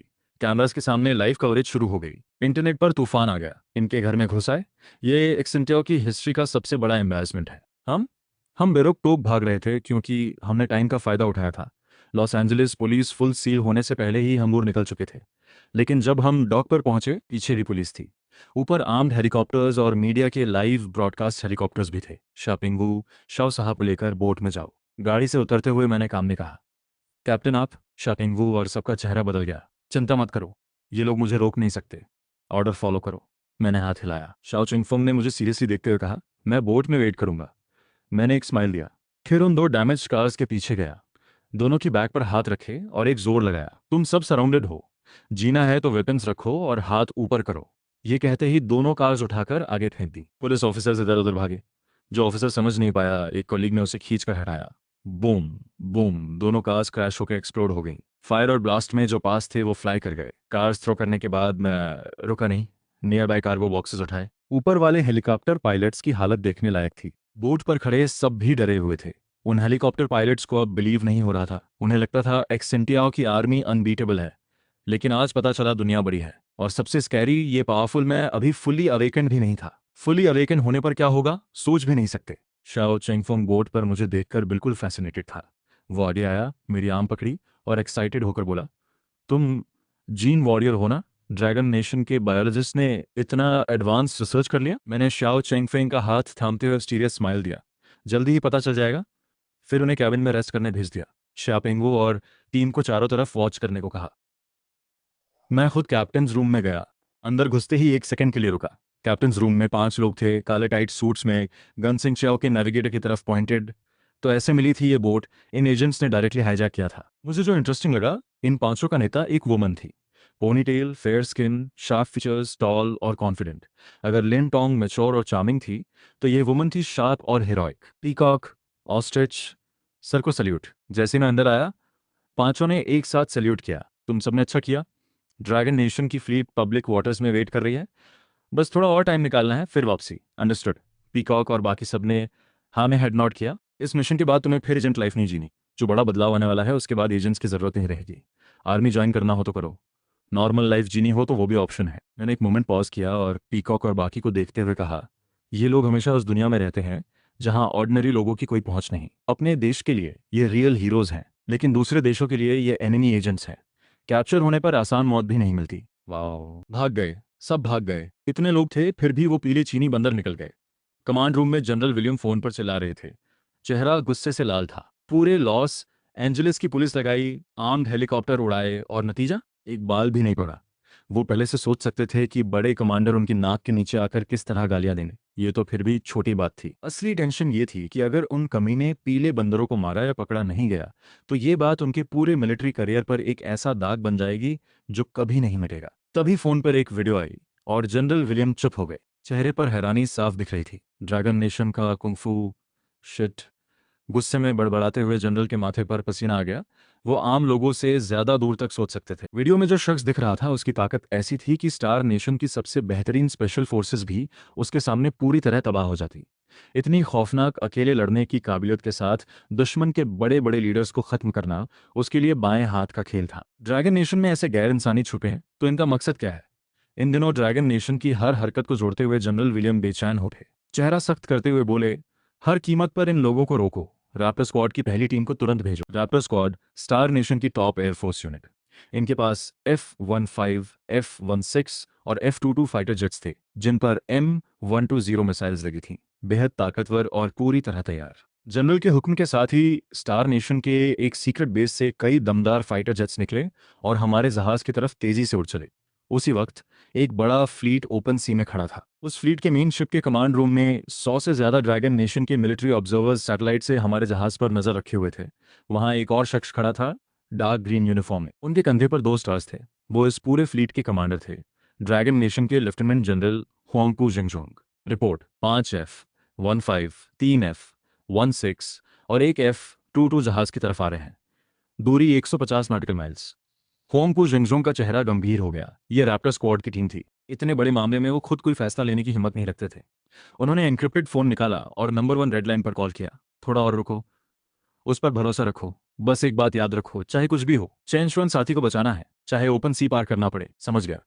फोन में आई आवाज सुनकर हुआंगपू जिंगजोंग ने जवाब दिया। उनकी आंखों में एक चमक आ गई। हवा में तनाव भांपते हुए मैं शिप के डेक पर आया और आसमान की तरफ नजरें गड़ा दी। मेरे पीछे शापिंगू और बाकी लोग थे, साथ में पीकॉक और उसके साथी भी। धीरे धीरे बादलों से फाइटर जेट्स निकले। वो दमदार और बड़े जहाज देखकर शापिंगू और बाकियों की आंखें फटी रह गईं। नेका, जल्दी कूदो। अगले ही पल शापिंगू चिल्लाया। आसमान से कई फायरबॉल्स जैसे वॉरहेड्स उल्काओं की तरह हमारी तरफ गिरने लगे। किसी ने नहीं सोचा था कि स्टार नेशन इतना बेशर्म होगा, बिना किसी वार्निंग के सीधे फायर कर देगा। जो मुझे नहीं मिला वो किसी को नहीं मिलेगा। इस एक्सट्रीम खतरे में मुझे सोचने का वक्त नहीं था। मैं तुरंत हरकत में आया। अब तक मैं 3 बार फीडबैक ले चुका था, तीसरी बार तो लेवल 80 तक पहुंचा था। बस बेस एट्रीब्यूट्स की ताकत ने ही मेरी स्ट्रेंथ 1500 से ऊपर पहुंचा दी थी। कॉन्स्टिट्यूशन और स्पिरिट तो और भी ऊंचे थे।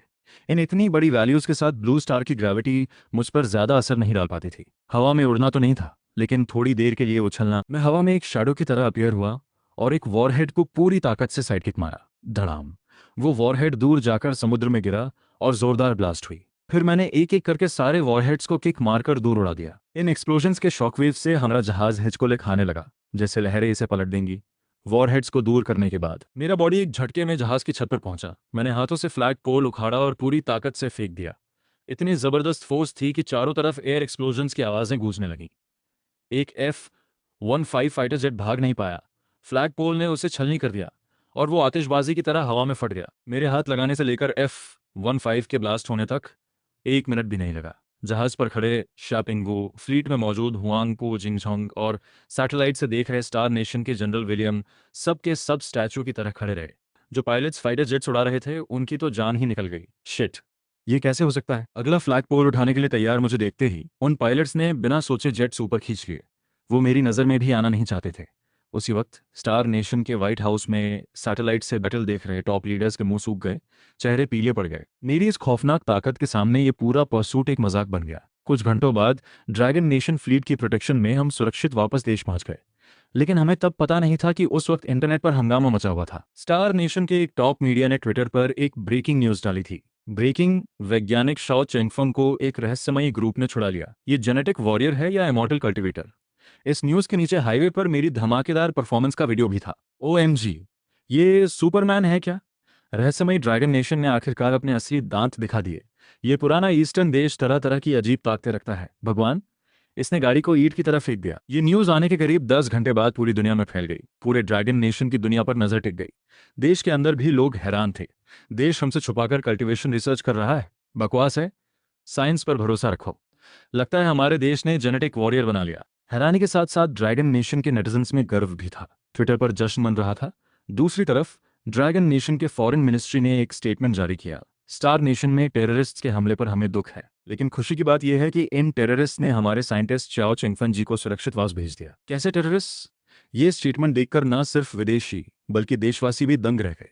वैसे हाँ, मेरा नाम और मेरी फ्लाइंग वॉरहेड्स वाली असली वीडियो पब्लिक नहीं की गई थी, वरना और बड़ा बवाल होता। जब पूरी दुनिया स्टार नेशन में टेररिस्ट अटैक पर बात कर रही थी, असली टेररिस्ट यानी मैं उस वक्त डोंगफेंग बेस में नए मिथ स्पेशल फोर्स मेंबर्स को अवेकन करने में लगा था। स्टार नेशन जाने से पहले वाले फ्लाइट में मैंने एक बार फिर early awakening awakener gift PACS खरीदे थे। अभी भी लिमिट 3 ही थी। हर एक में 100 लोगों को अवेकन करने की कैपेसिटी थी। 2 घंटे से ज्यादा में ये तीनों 300 नए मिथ फोर्स मेंबर्स पूरी तरह अवेकन हो गए। पहले राउंड से कंपेयर करें तो इस बार सिर्फ 5 लेजेंडरी जॉब्स आए, लेकिन रेयर जॉब्स पहले से ज्यादा थे। एक्सपीरियंस पिल्स लिमिटेड थे, इसलिए मैंने नए 300 मेंबर्स को पिल्स नहीं दिए, बल्कि एक्सपीरियंस पिल्स पहले राउंड के 300 मिथ स्पेशल फोर्स मेंबर्स को दिए। उनके जॉब लेवल सब 30 तक पहुंचा दिए। वो 10 लेजेंडरी जॉब वाले तो 40 लेवल तक पहुंच गए। अब ड्रैगन नेशन के पास मुझे छोड़कर 600 early awaken special force members थे। एक खास बात यह थी कि इस बार के अवेकनिंग में मेरे सेक्रेटरी लिंगटोंग का भी नाम था। उनका जॉब देखकर मैं हैरान रह गया। Holi light sword master, light और सोर्ड दोनों का लेजेंडरी जॉब। लाइट और सोर्ड स्किल्स पर नेचुरली स्ट्रांग परसेप्शन। लेवल 100 के अंदर किसी बीस्ट को मारने पर मिलने वाला एक्सपीरियंस 70% बढ़ जाता है। ये job half combat half support था। नए मेंबर्स को इनकरेज करने के बाद मैंने सब टेंशन एक तरफ रख दी। स्टार नेशन जाने आने में पूरे 20 घंटे लगे थे। उसके ऊपर नए मेंबर्स को अवेकन करने में 2 घंटे और गए। अब रात के करीब थी और मैं अपना बेस एट्रीब्यूट्स का आखिरी यानी 100वां फीडबैक लेने वाला था। रात के ठीक 12 बजे 100वां फीडबैक समय पर आया। एक बड़ी शक्ति मिल्की वे की तरह बहकर मुझ पर छा गई और मेरे शरीर को बदलने लगी। इतनी जबरदस्त फोर्स में मेरे चारों तरफ की हवा आंखों से दिखने लायक तरीके से मुड़ने लगी। करीब 20 मिनट बाद कमरे में सब शांत हुआ। पहला बेस 100 लेवल फीडबैक पूरा हुआ। अब मेरी बेस एट्रीब्यूट्स थी स्ट्रेंथ 5 9 2 8, कॉन्स्टिट्यूशन 8 2 5 4, स्पिरिट 1 1 6 4 6। उस पल मैंने जो ताकत फील की वो पहले कभी नहीं हुई थी। ब्लू स्टार की ग्रेविटी अब मुझ पर कोई असर नहीं डालती थी। अब मैं कल्टिवेशन नॉवेल्स की तरह हवा में चल सकता था। इसके अलावा 8000 से ऊपर कॉन्स्टिट्यूशन के साथ मेरा बॉडी डिफेंस और लाइफ फोर्स इतने स्ट्रांग हो गए थे कि सोचना मुश्किल था। अब मुझे स्नाइपर गन भी नहीं छू सकती थी। स्मॉल रॉकेट लॉन्चर ही बेकार था। ताकत के अचानक बढ़ने को एडजस्ट करने के बाद मैंने फ़ोन उठाया और गेम शॉप खोला। देखना था कि गेम का ये बड़ा अपडेट आखिर लाया क्या है। Gift PACS, experience pills, awakening related चीज़ें सब वैसी ही थीं। बस एक फ़र्क था, कुछ नए गिफ्ट पैक्स आए थे। Chaos sword master exclusive Grovil divine weapon gift pack, जिसमें सोर्ड, आर्मर और बूट्स थे। कीमत 5 अरब। एनलाइटनमेंट मैट 2 दिनों तक काम आती है। इस पर बैठने से कॉम्प्रिहेंशन 100 गुना बढ़ जाती है। कीमत 3 अरब। Special gift pack dragon nation की पूरी टेरिटरी में मिथ फेट के आने से पहले के 3 दिनों में अवेकनिंग स्टोन्स मिलने की लोकेशंस। कीमत 10 अरब। नोट: अवेकनिंग स्टोन्स की क्वांटिटी उस देश की पॉपुलेशन, लैंड एरिया और स्पिरिट एनर्जी इंटेंसिटी पर डिपेंड करती है। तीनों नए गिफ्ट पैक्स देखकर मैंने बिना सोचे लिंग टोंग को कॉल किया। उसे कहा कि मेरे अकाउंट में 30 अरब ट्रांसफर करे। नेशनल गवर्नमेंट के साथ पार्टनरशिप के बाद से जो पैसे मिले वो मैंने लगभग सब गेम गिफ्ट पैक्स पर खर्च किए। हर खर्च की डिटेल रिकॉर्ड मैंने रखी और रिपोर्ट बनाकर ऊपर भेजी। शायद गवर्नमेंट को ज़्यादा फर्क ना पड़े, लेकिन मुझे ये करना ज़रूरी लगा। यही कारण था कि मैं लिंगटोंग को एक बार में बड़ी रकम ट्रांसफ़र नहीं करवाता था। पहले मुझे वेल्थ की चाहत थी, लेकिन जब से पता चला कि मिथेरा आने वाला है उस चाहत में खास कमी आ गई है। इस लेवल पर पहुंचकर वेल्थ कोई बड़ी बात नहीं रही। ड्रैगन नेशन की सेफ्टी ही मेरा असली मकसद है, वरना देश के लिए किए गए काम का कोई मतलब नहीं रहेगा। हालांकि थोड़ी छोटी पर्सनल वांट्स हों तो कोई बड़ी बात नहीं। लिंगटोंग से पैसे आते ही मैंने शॉप के सारे गिफ्ट पैक्स खरीद लिए।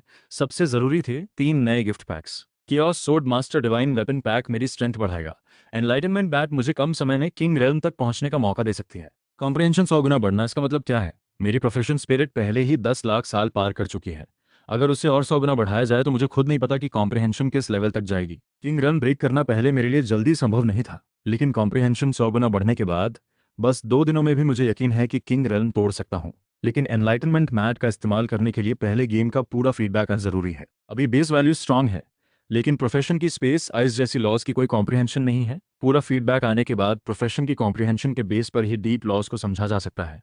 स्पेशल गिफ्ट पैक से ड्रैगन नेशन के लोग जल्दी अवेकनिंग स्टोन्स खोज पाएंगे, ज्यादा लोग अवेकन होंगे। नहीं तो अकेले ढूंढना इतना आसान नहीं था। सुबह जल्दी उठकर मैंने ऑफिस जाकर लिंग टोंग को कहा कि लिन जेने से बात करे और नए मिथ स्पेशल फोर्स मेंबर्स को डिफरेंट वॉर जोन से चुने। फिर लिन टोंग के साथ मीटिंग रूम की तरफ चल पड़ा। आज का दिन था 30 अगस्त 2025। मिथेरा आने में बस 2 दिन बचे थे। जिस मीटिंग में जा रहा था वो मिथ स्पेशल ब्यूरो के बनने के बाद की पहली फुल मीटिंग थी। पहले मैं सिर्फ टॉप लेवल मीटिंग्स में जाता था। ये पहला मौका था जब मैं ब्यूरो के सभी मेंबर्स के सामने ऑफिशियली आने वाला था। इस मीटिंग में एक ब्यूरो चीफ के रूप में मेरी पहली पब्लिक अपीयरेंस होनी थी। आगे के 2 दिनों का प्लान डिटेल में डिस्कस होना था। सूट में खड़ा मैं कॉन्फिडेंट और शार्प, दोनों आंखें चमकीली और तेज। जैसे ही लिंगटोंग के साथ मैं उस बड़े मीटिंग रूम में दाखिल हुआ, सैकड़ों नजरें मुझ पर टिक गईं। कमरे में सैकड़ों लोग थे, कई तो ऐसे थे जो टीवी पर अक्सर दिखते थे। इस बड़ी मीटिंग में अगले 2 दिनों के सारे डिफेंस डिटेल्स तय हुए। मीटिंग के बाद शाम को मैं लिंगटोंग को लेकर पेरेंट्स के लिए अरेंज किए गए सीक्रेट स्वीट पर पहुंचा। ओल्ड चेन, ये मेरे सेक्रेटरी लिंगटोंग है।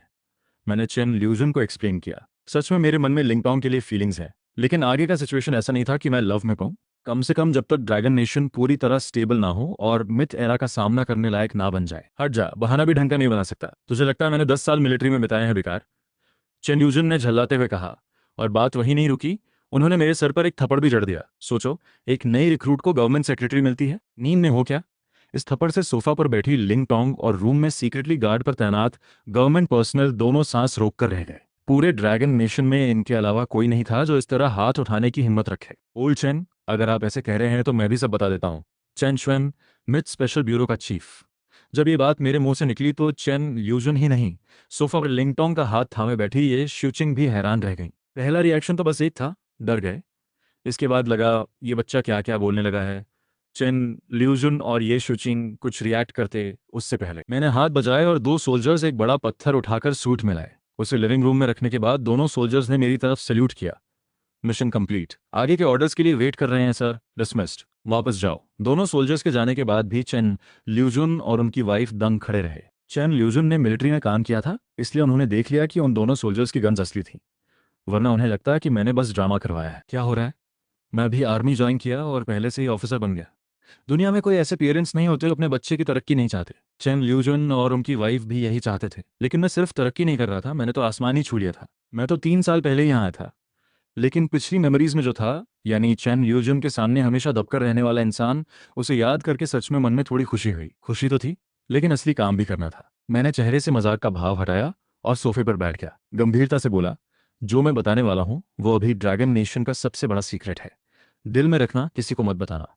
2 दिनों बाद ब्लू स्टार पूरी तरह बदल जाएगा। क्या होगा वो तब पता चलेगा। तब जो भी गवर्नमेंट का निर्देश आए उसे जरूर मानना। बेटा इस बार आया है, एक तो आप दोनों के साथ वक्त बताने के लिए, दूसरे आप दोनों को अवेकन करवाने के लिए। मेरी पूरी बात सुनते हुए चेन ल्यूजुन दोनों बस हैरान होते रहे। सही कहावत है, बाप बढ़ाना भैया, सबसे बड़ा रुपया। चेन ल्यूजुन जैसे रोबोट की तरह मेरे कहने पर चलकर अवेकनिंग स्टोन के पास गए और हाथ उस पर रख दिया। बस 10-15 सेकंड्स के अंदर ही एक चमकीला सुनहरा लाइट पिलर स्टोन से निकला। इसे देखकर मैं और लिंगटोंग दोनों झटके से खड़े हो गए। हमारी नजरें उस गोल्डन लाइट में लिपटे चेन ल्यूजन पर जम गई। यार, ओल्ड चेन ने मिथ जॉब अवेकन कर लिया। मैं खुद हैरान था। मैं चाहता था कि पेरेंट्स को अर्ली अवेकनिंग मिले, लेकिन इतनी उम्मीद नहीं थी। उनकी एज भी कम नहीं थी, फिर भी उन्हें अर्ली अवेकन करवाना चाहा ताकि थोड़ा फायदा मिले। सिर्फ मैं और लिंगटोंग नहीं, खुद चेन ल्यूजन भी हैरान थे। उन्हें अपने अंदर एक जबरदस्त शक्ति बहती हुई महसूस हो रही थी। दिमाग में जॉब से जुड़ी सारी जानकारी भर गई थी। 50 साल के करीब की जिंदगी में पहली बार कुछ ऐसा हुआ था जो इतना अनोखा था। कोई भी हैरान हो जाता। ओल्ड चेन, आपका कौन सा जॉब अवेकन हुआ? लाइट जाते ही मैं आगे बढ़ा और चेन ल्यूजन का हाथ पकड़ लिया। Myth myth level hidden job, enchanter. Chen Lujun ने खुद ही बता दिया। Enchanter, myth level life class hidden job, किसी भी नॉन लिविंग चीज पर एन्चेंट लगा सकता है। एन्चांटमेंट की स्ट्रेंथ जॉब लेवल और एन्चांटमेंट की कॉम्प्रिहेंशन पर डिपेंड करती है। मेरी आंखें चमक उठी। मैं सोच रहा था कि पेरेंट्स को घर में शांति से रखूंगा, लेकिन अब ये पॉसिबल नहीं लग रहा था। ड्रैगन नेशन के लिए एक मिथ लेवल एन्चांटर बेहद जरूरी था। बाकी सब छोड़ो, सिर्फ 34 डिफेंस जोन्स की दीवारों पर डिफेंस एट्रीब्यूट्स एन्चांट कर दे तो वो वॉल्स और मजबूत हो जाएंगी। वाइल्ड बीस्ट के हमलों को रोकना और आसान हो जाएगा। हैरान खड़े चेन ल्यूजुन को बैठाते हुए मैंने एक तरफ ठगी सी खड़ी ये शुचिंग से कहा, ओल्ड ये, आप भी जाइए, अवेकन होइए। अच्छा। होश में आते हुए ये शोचिंग ने हाँ कहा और अवेकनिंग स्टोन के सामने गई। कई बार गहरी सांस लेने के बाद हाथ स्टोन पर रखा। 1 मिनट बाद फिर से वही चमकीला गोल्डन लाइट पिलर आया और ये शोचिंग को पूरी तरह ढक लिया। यार, इस बार लिंगटोंग भी रोक नहीं पाया और धीरे से बोल पड़ा। उसने मुझे देखा, फिर चेन म्यूजन को, फिर लाइट मिट्टी, ये शोचिंग को। मन में बस एक ही बात थी, ये फैमिली क्या चीज़ है। अगर उसे पूरा मामला पता ना होता तो वो सोचता कि मैंने ही सीक्रेटली कुछ किया है। लाइट जाने के बाद मैं फिर उत्सुकता से आगे बढ़ा। Myth level hidden job, alchemist factorial, myth level life class hidden job. हर तरह की पिल्स और पोशंस बना सकती हैं। जॉब इनहेरिटेंस में ऑटोमेटिकली सभी कैटेगरीज के फॉर्मूलाज मिलते हैं। उस पर मुझे समझ नहीं आ रहा था कि खुशी कैसे एक्सप्रेस करूं।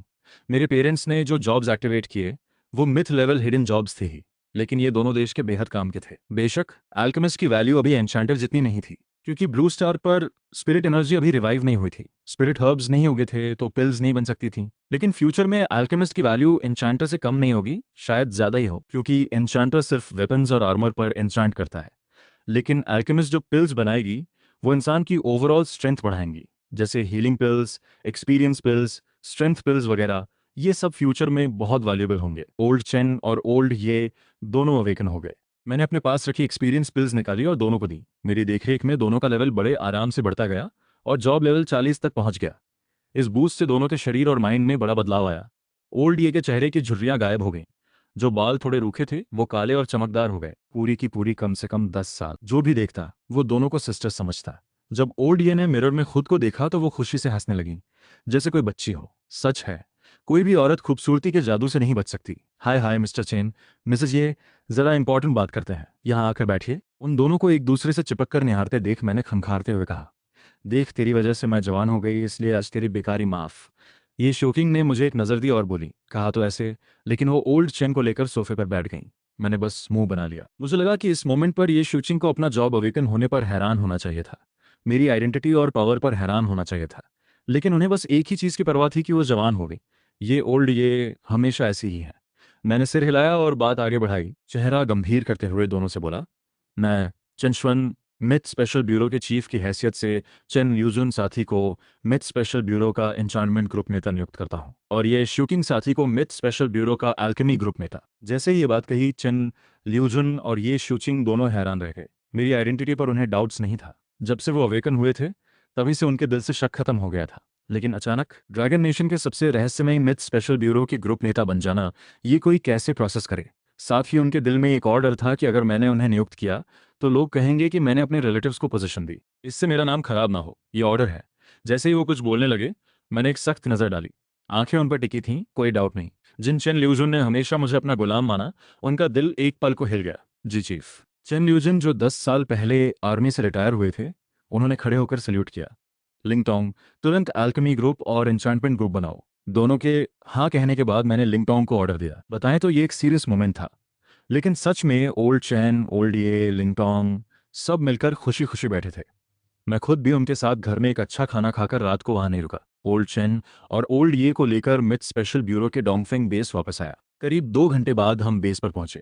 मैंने लिंगटोंग को ओल्ड ये के साथ क्वार्टर्स चुनने भेजा। खुद ओल्ड चेन को लेकर नई बनी एन्चांटमेंट ग्रुप के ऑफिस गया। वहां पहले से कुछ यंग मेंबर्स इंतजार कर रहे थे। मुझे देखते ही उनके चेहरों पर जोश आ गया, शरीर सीधा हो गया। आराम से मैंने सल्यूट रिटर्न किया और चेन ल्यूजन की तरफ इशारा करते हुए कहा, आगे से ये आपके एन्चांटमेंट ग्रुप के नेता हैं चेन ल्यूजन। आपका पहला टास्क है अपने नेता के साथ मिलकर 34 डिफेंस जोन्स की सभी वॉल्स पर एन्चांट करना। फिर मैंने चेन ल्यूजन से कहा, ओल्ड चेन, टास्क बड़ा है, टाइम कम है, इनके साथ थोड़ा कोऑर्डिनेट करो और तुरंत निकलो। समझ गया, जाता हूँ। मुझे उन्हें और रोकने की जरूरत नहीं थी। उन्हें अपने काम पर छोड़ा। ड्रैगन नेशन की कैपिटल में 30 अगस्त रात 9 बजे ड्रैगन नेशन के फॉरेन मिनिस्ट्री ने एक नया स्टेटमेंट जारी किया। ड्रैगन नेशन की बॉर्डर्स बंद। 10 मिनट बाद मिथ स्पेशल ब्यूरो के पब्लिक में आने के बाद दूसरी न्यूज़ भी सामने आई। 31 अगस्त 2025 सुबह 9 बजे ड्रैगन नेशन के 34 डिफेंस जोन्स में 68 लाख सोल्जर्स तैनात किए जाएंगे। हर डिफेंस जोन में करीब 20 लाख। सभी जोन्स में रिलेटेड प्रिपरेशंस शुरू। इन दो न्यूज़ के आते ही ड्रैगन नेशन तो क्या, पूरी दुनिया में हलचल मच गई। गवर्नमेंट पर ट्रस्ट रखो, उनका कहना मानो। तियानहाई डिफेंस जोन रेडी है, हानचेंग डिफेंस जोन रेडी है। इतनी बड़ी अटेंशन में ये दो न्यूज़ हर ट्रेंडिंग टॉपिक को हटाकर सबसे ऊपर आ गईं। ट्विटर पर भी दुनिया भर के लोग इन दो न्यूज़ पर चर्चा कर रहे थे।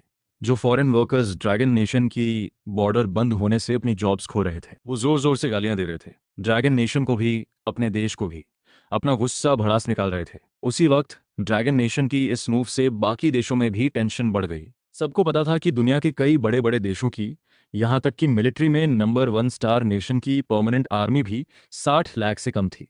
और यही तो सिर्फ सबको दिखाई देने वाली आर्मी थी, छुपी हुई और होगी ही।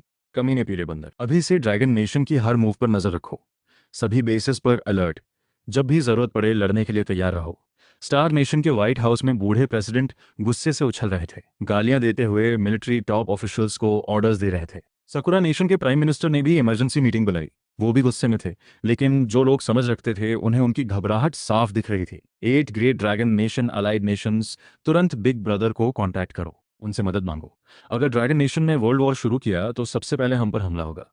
स्टार नेशन के प्रेसिडेंट ने मीटिंग के साथ साथ फॉरेन मिनिस्ट्री को भी बोला, ड्रैगन नेशन को काम रहने की अपील करो। देखते ही देखते दूसरे देश भी यही करने लगे। लेकिन ड्रैगन नेशन ने इसे सुना ही नहीं, किसी की बात पर कोई ध्यान नहीं दिया। वो रात बहुत बेचैन थी। ड्रैगन नेशन में भी बहुत लोग रात भर करवट बदलते रहे, खुद को यकीन दिलाने की कोशिश करते रहे कि देश पर भरोसा है, लेकिन अंदर से डर था। हालांकि शायद किसी को भी नहीं पता था कि ड्रैगन नेशन जो वॉर छेड़ने वाला था वो किसी दूसरे देश के खिलाफ थी ही नहीं। अगली सुबह होते ही सभी डिफेंस जोन्स के बाहर न्यूज़ चैनल्स और लाइव स्ट्रीमर्स जमा हो गए। कुछ तो अच्छी जगह पाने के लिए आपस में झगड़ रहे थे, कैमराज और ट्राइपॉड्स डिफेंस जोन के रास्तों के दोनों तरफ लगे थे। शोर शराबा चारों तरफ था। बहुत से लोकल रेजिडेंट्स भी सुबह सुबह उठकर इकट्ठा हो गए थे। हर डिफेंस जोन में 20 लाख सोल्जर्स। इतना बड़ा नज़ारा उन लोगों के अलावा जिन्हें असल वॉर देखी हो किसी ने कभी नहीं देखा था। बहुत से कंपनी ओनर्स जब ऑफिस पहुंचे तो देखा कि पूरा ऑफिस खाली था। दर्शकों, टियानहाई लाइव स्ट्रीम में आपका स्वागत है। मैं हूं मेंग मेंग।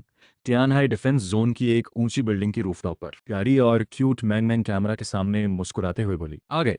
दूर तक फैली रोड के आखिर में एक लंबी लाइन में 99A मेन बैटल टैंक्स और 04A इन्फेंट्री फाइटिंग व्हीकल्स धीरे धीरे टियानहाई डिफेंस जोन की तरफ बढ़ रहे थे। इनके पीछे सोल्जर से भरी ट्रांसपोर्ट व्हीकल्स की भी लंबी लाइन थी। पूरा कॉन्वॉय इतना लंबा था कि आखिर तक नजर नहीं जाती थी। ये जबरदस्त और दमदार नजारा देखकर सब लोग जोश से भर उठे। स्ट्रीमर्स कैमरा के सामने उन लैंड वॉरियर्स को डिस्क्राइब कर रहे थे। सच तो ये था कि सिर्फ ड्रैगन नेशन के आम लोग ही नहीं, बाहर के देशों के लीडर्स भी सैटेलाइट से इस डिप्लॉयमेंट को देख रहे थे। ड्रैगन नेशन के लोगों को तो बस एक हिस्सा दिख रहा था, लेकिन सैटेलाइट से पूरे ड्रैगन नेशन को देखने वाले फॉरेन लीडर्स को जो दिख रहा था वो और भी ज्यादा चौंकाने वाला था। हर बेस से निकलती लंबी लंबी लाइंस जैसे एक घनी जाल ने पूरे ड्रैगन नेशन को ढक लिया हो। उस पल उन लीडर्स को सच में एहसास हुआ कि जब ड्रैगन नेशन जागता है तो कितना जबरदस्त होता है। एक सोया हुआ शेर जब दहाड़ता है तो दुनिया हिल जाती है। ट्विटर पर जो लोग दूसरे देशों की तारीफें करते थे वो भी चुप हो गए। सालों बाद जब बचे हुए विदेशी लोग उस दिन को याद करते तो बस एक ही बात कहते, उस दिन वो पुराना ईस्टर्न देश जैसे नींद से जागा और पूरी दुनिया कांप उठी। लेकिन मजेदार बात यह थी कि सब देश पूरी तैयारी करते रहे ड्रैगन नेशन के साथ वर्ल्ड वॉर के लिए, लेकिन ड्रैगन नेशन ने उन्हें कभी अपना दुश्मन माना ही नहीं। उनकी नज़र में असली दुश्मन कहीं और था। 1 घंटे बाद ड्रैगन नेशन की सेंट्रल न्यूज़ ने सभी ऑनलाइन प्लेटफॉर्म्स पर एक वीडियो जारी की। उस वीडियो में सैटेलाइट से पूरे ड्रैगन नेशन में आर्मी डिप्लॉयमेंट की फुटेज थी। वीडियो के साथ एक कैप्शन भी था, जहां भी निशाना हो दुश्मन का नाश होगा। ये न्यूज़ आते ही लाखों लाइक्स और कमेंट्स आ गए। सीसीटीवी कुछ हिंट दे रहा है, कुछ भी हो जीत हमारी होगी। क्या सच में बड़ी लड़ाई होने वाली है? डेटा के मुताबिक उस दिन इंटरनेट पर एक्टिविटी नॉर्मल दिनों से कई गुना ज्यादा थी। पूरे इंटरनेट पर आर्मी डिप्लॉयमेंट की वीडियोस के अलावा हर डिफेंस जोन से लोकल रेजिडेंट्स खुद आगे आकर सोल्जर्स के लिए राशंस, ऑयल, फ्रूट्स और वेजिटेबल्स लेकर कैंप तक पहुंचा रहे थे। लोगों के हाथों में सामान लिए चलने की वीडियोस देखकर बाकी देशों के लोग एक बार फिर ड्रैगन नेशन की यूनिटी देखकर हैरान रह गए। ड्रैगन नेशन की इस मूव के जवाब में बाकी देशों ने भी अपनी अपनी तैयारियां शुरू कर दी। जैसे कि स्टार नेशन के फॉरेन मिनिस्ट्री ने पब्लिक स्टेटमेंट दिया कि वो जल्द ही साकुरा नेशन के पास के समुद्र में एक एयरक्राफ्ट कैरियर फ्लीट भेजेगा मिलिट्री एक्सरसाइज के लिए। इसके तुरंत बाद साकुरा नेशन ने भी स्टेटमेंट दिया कि वो स्टार नेशन के साथ मिलकर मिलिट्री एक्सरसाइज करेगा इंटरनेशनल मिलिट्री एनवायरनमेंट को बेहतर बनाने के लिए। ये स्टेटमेंट्स पढ़कर ड्रैगन नेशन के नेटिजन्स हंस पड़े। पूरी दुनिया में सबसे ज्यादा दुश्मनी तुम ही करते हो और ऊपर से कह रहे हो मिलिट्री एनवायरनमेंट सुधारने की बात। किसे बेवकूफ़ बना रहे हो?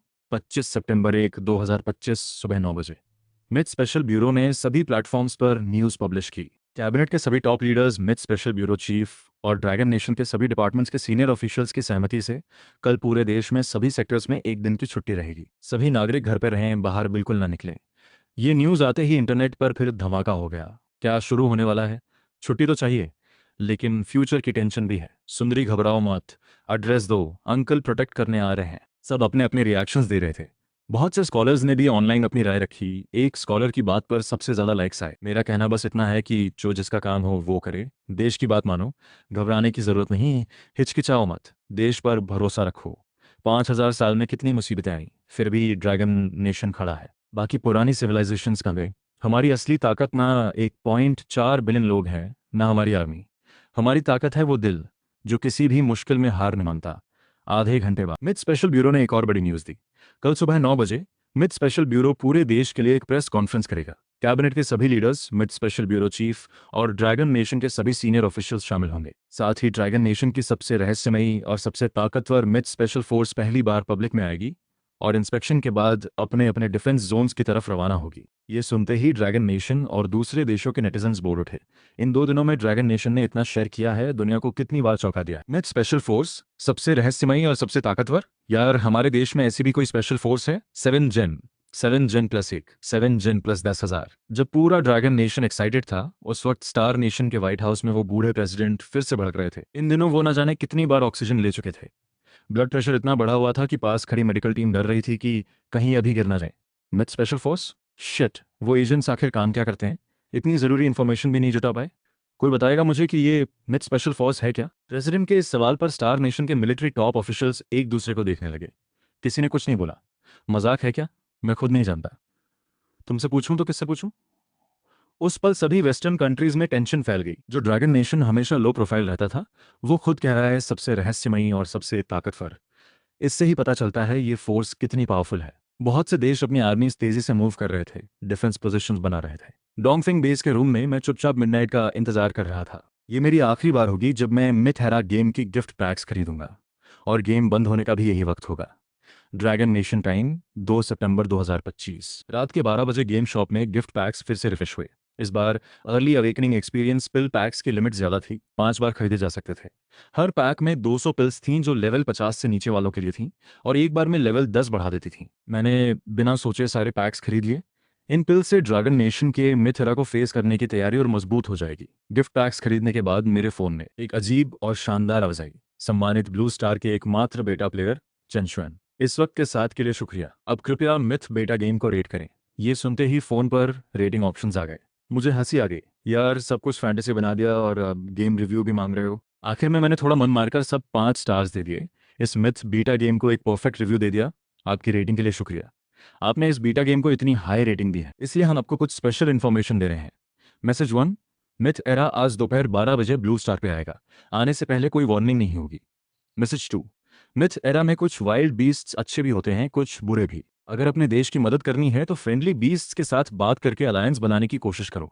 मैसेज 3, मिथ एरा में सिर्फ वाइल्ड बीस्ट नहीं है, बहुत पावरफुल एलियन रेसेस भी हैं। वो ह्यूमंस को सिर्फ ब्लड स्टोन्स की तरह इस्तेमाल करते हैं। मैसेज 4, 1 महीने तक एलियन रेसेस नहीं आएंगे, तो इस 1 महीने में जितना हो सके खुद को स्ट्रांग बना लो। सम्मानित बीटा प्लेयर, आपकी प्रोफेशन का कंप्लीट फीडबैक गेम बंद होने के 1 घंटे बाद आप तक पहुंच जाएगा। आखिरी आवाज के साथ गेम स्क्रीन पर बिजली चमकी, एक तेज रोशनी हुई, और फोन से मिथ बीटा गेम गायब हो गया। जो गिफ्ट पैक्स मैंने खरीदे थे वो सब कमरे में मटेरियलाइज हो गए, लेकिन उस पर मेरा ध्यान उन पर नहीं था। मैं सोफे पर उदास चेहरे से बैठ गया। पहले 2 मैसेजेस तो ठीक ठाक थे, लेकिन बाद के 2 बेहद बुरे थे। वाइल्ड बीस्ट्स स्ट्रांग जरूर है, लेकिन है तो जानवर। जो लेवल कम होंगे वो इंटेलिजेंस में ह्यूमंस से बहुत पीछे होंगे। इसलिए अगर एक साथ बहुत ज्यादा और बहुत स्ट्रांग बीस्ट्स ना आए तो मुझे विश्वास है कि डील किया जा सकता है। लेकिन एलियन रेसेस का मामला अलग है। मुझे नहीं पता कि मिथ एरा में एलियन रेसेस कैसे होते हैं, लेकिन जो मिथ एरा जैसी दुनिया में सर्वाइव करते हैं वो कितने पावरफुल होंगे, ये सोचने की भी जरूरत नहीं। और अगर ब्लू स्टार के प्लांट्स और एनिमल्स म्यूटेट हों तो फिर ह्यूमंस का क्या होगा? अभी की टेक्नोलॉजी बेशक पावरफुल है, लेकिन वो वेपन्स सिर्फ बेस लेवल 100 तक काम करते हैं। किंग रेल्म के बाद सिर्फ न्यूक्लियर बॉम्ब्स थोड़ा बहुत डेंजर क्रिएट कर सकते हैं, बाकी वेपन्स का कोई असर नहीं। और ट्रू किंग लेवल के ऊपर तो न्यूक्लियर बॉम्ब भी खिलौने जैसा है, बस लड़ते रहना है। जब तक रिजल्ट सामने ना आए ड्रैगन नेशन हार नहीं मानेगा। देर तक सोचने के बाद मेरी आंखें सिकुड़ी और चेहरा मजबूत हो गया। अभी मेरे लिए सबसे जरूरी है कि मिथेरा के शुरुआती वाइल्ड बीस्ट इन्वेजन को रोका जाए। पहले बीस्ट्स को रोकना होगा, तभी मैं और ड्रैगन नेशन एलियन रेसेस के बारे में सोच सकते हैं। अगर बीस्ट्स ही नहीं रोक पाए तो एलियन रेसेस की बात कौन करे? थोड़ी देर बाद मैंने कुछ मिथ स्पेशल फोर्स मेंबर्स को बुलाया। उन्हें नए मेंबर्स को अवेकनिंग स्टोन्स के पास ले जाने और जॉब अवेकन करवाने का काम दिया। वाइस चीफ लिन जेनिए को एक्सपीरियंस पिल्स डिस्ट्रीब्यूट करने की जिम्मेदारी दी। उस वक्त पूरा अंडरग्राउंड बेस रोशनी से जगमगा रहा था। कोई नहीं सो रहा था। सब डिफेंस जोन्स की फाइनल प्रिपरेशंस, रिसोर्स सप्लाई, ये सब काम मिथ स्पेशल ब्यूरो को हैंडल करने थे। मिथ एरा आते वक्त कंफ्यूजन और पैनिक आसानी से फैल सकता था, चाहे बड़ी आर्मी हो। अगर सप्लाईज और रिसोर्सेज ना हो तो ड्रैगन नेशन जैसा यूनाइटेड देश भी अस्थिर हो सकता है। जब इंसान भूखा हो जाए तो कुछ भी कर सकता है। अच्छी बात यह थी कि मिथ स्पेशल ब्यूरो बनने के बाद से ड्रैगन नेशन रिसोर्सेज की प्रिपरेशन करता आ रहा था। इंतजार में वक्त बीतता रहा। आखिरकार मेरा chaos sword master complete feedback आ गया। धड़ाम, अनगिनत पावर का एक तूफान हवा से निकला और मेरी तरफ बह आया। मेरा पूरा शरीर एक चमकीली रोशनी में डूब गया। अनगिनत सोर्ड प्रिंसिपल्स मेरे दिमाग में उतरते गए। ये प्रिंसिपल्स ऐसे थे जैसे पैदाइशी से अपने हों, कोई अजनबीपन नहीं, जैसे एक सिंह की तरह नेचुरल और मजबूत। उस जबरदस्त पावर फ्लो ने मेरे शरीर को रीशेप करना शुरू किया। मेरी बोन्स की डेंसिटी और मेरिडियंस की विड्थ कई गुना बढ़ गई। पांचों टैलेंट्स एक साथ इकट्ठे हो गए। इसके अलावा सभी 10 अवेकेंड जॉब स्किल्स के प्रिंसिपल्स भी मुझ में पूरी तरह इंटीग्रेट हो गए। जो chaos sword master exclusive divine weapon set मैंने खरीदा था वो ऑटोमेटिकली मेरे शरीर पर आकर फिट हो गया। इस सेट में कियोस अर्थ ड्रैगन सोर्ड, कियोस अर्थ ड्रैगन आर्मर और कियोस अर्थ ड्रैगन बूट्स थे। तीनों लेवल 100 के अर्थ ग्रेड थे। धड़ाम। जो लिंगटोंग, ये और बाकी लोग बाहर इंतजार कर रहे थे, उन्हें अचानक एक जोरदार आवाज सुनाई दी। वो रिएक्ट भी नहीं कर पाए थे कि एक फिगर हवा में उड़ते हुए ऊपर आई। वो मुझे देखकर दंग रह गए। लिंगटोंग, उसकी आंखें चमक उठी, दिल जोरों से धड़कने लगा। वो बस मुझे हवा में देखता ही रह गया। मेरा शरीर रोशनी से घिरा हुआ था। एक गोल्डन ड्रैगन पैटर्न वाली तलवार मेरे चारों तरफ घूम रही थी। पूरे बदन से एक अजीब चमक निकल रही थी। मेरे पीछे अनगिनत स्वॉर्ड शैडोज उभर रहे थे। उस पल मैं सच में किसी स्वॉर्ड मॉडल जैसा लग रहा था। एक नज़र जो दिल को कंपा दे। जब सब लोग हैरान खड़े थे, मैंने अपनी एनर्जी समेटी और धीरे से नीचे उतरा। लिंगटोंग और बाकियों की तरफ बढ़ते हुए बोला, ये एक पल में कंट्रोल नहीं हुआ, इसका हर्जाना कौन देगा? जैसे ही मैंने ये कहा, लिंगटोंग हंसी नहीं रोक पाया। ये और बाकी मिथ स्पेशल फोर्स मेंबर्स भी मुंह दबाकर हंसने लगे। फिर सब मिलकर मिथ स्पेशल फोर्स की ट्रेनिंग हॉल में चले गए। इन कुछ दिनों में जो प्रोग्रेस हुई थी, उसमें मेरे पेरेंट्स और लिंगटोंग को जोड़कर अर्ली अवेकन लोगों की संख्या 1500 हो गई थी। हर किसी का लेवल 50 था। उनमें मिथ जॉब्स थे 2, यानी मेरे पेरेंट्स। लेजेंडरी जॉब्स थे 45। रेयर जॉब्स थे 490। हाई लेवल जॉब्स 960 और नॉर्मल जॉब्स थे 5। कुल मिथ स्पेशल फोर्स मेंबर्स थे 1497। कॉम्बैट क्लास थे 1120। सपोर्ट क्लास 350 और लाइफ क्लास 27। थोड़ा अफसोस था, लेकिन वो 27 लाइफ क्लास मेंबर्स लॉजिस्टिक्स में काम करेंगे। अभी शॉर्ट टर्म में मिथ स्पेशल फोर्स का फोकस कॉम्बैट पर ही था। ट्रेनिंग हॉल में मैं ऊंचे प्लेटफॉर्म पर खड़ा था। नीचे सब बिल्कुल सीधे खड़े थे। मैंने थोड़ा सोचकर जोर से कहा, मैं एक स्पेशल स्क्वाड बनाने का फैसला करता हूँ, कोड नेम चीशाओ। शुरुआती मेंबर्स होंगे शा पिंगू और बाकी 45 legendary job holders. Chishao myth special force का असली एलीट होगा। इसकी जिम्मेदारी होगी क्विक रेस्क्यू, मोबाइल ऑपरेशंस और ड्रैगन नेशन की कैपिटल डिफेंस जोन की सिक्योरिटी। बाकी सभी myth special force members press conference के बाद 34 ग्रुप्स में बंटकर 34 डिफेंस जोन्स की तरफ रवाना होंगे। समझ गए? एक जोरदार आवाज पूरे हॉल में गूंज उठी। किसी ने मेरे फैसले पर सवाल नहीं उठाया। मिथ स्पेशल फोर्स में मैं ही एकमात्र रास्ता था। अब लाइन बनाओ और लॉजिस्टिक्स सेक्शन से अपना आर्मर और वेपन लो। मिथ स्पेशल फोर्स का आर्मर मिथ स्पेशल ब्यूरो के वेपन्स रिसर्च टीम ने बनाया था। हर आर्मर का वेट 500 किलोग्राम था, स्पेशल मेटल से बना हुआ। सबका आर्मर एक जैसा था, लेकिन वेपन्स हर किसी के जॉब के हिसाब से अलग अलग बनाए गए थे। सभी आर्मर और वेपन्स पर चेन ल्यूजुन का एन्चांटमेंट था। डिफेंस और अटैक दोनों कई गुना बढ़ गए थे। लिंगटोंग मिथ स्पेशल फोर्स का मेंबर नहीं था, लेकिन अर्ली अवेकनिंग की वजह से उसे भी एक एन्चांटेड आर्मर मिला। उसका वेपन वही था जो मैंने शुरुआत में ड्रैगन नेशन की टॉप लीडरशिप को कन्विंस करने के लिए खरीदा था। उस रात मिथ स्पेशल ब्यूरो के सभी लोग प्रिपरेशंस में लगे हुए थे। मैं खुद मिथ स्पेशल ब्यूरो के कमांड सेंटर में बैठकर सब कुछ कोऑर्डिनेट कर रहा था। मन में बहुत चाहत थी कि एनलाइटनमेंट मैट से किंग रेल्म ब्रेक करूं, लेकिन वक्त नहीं था।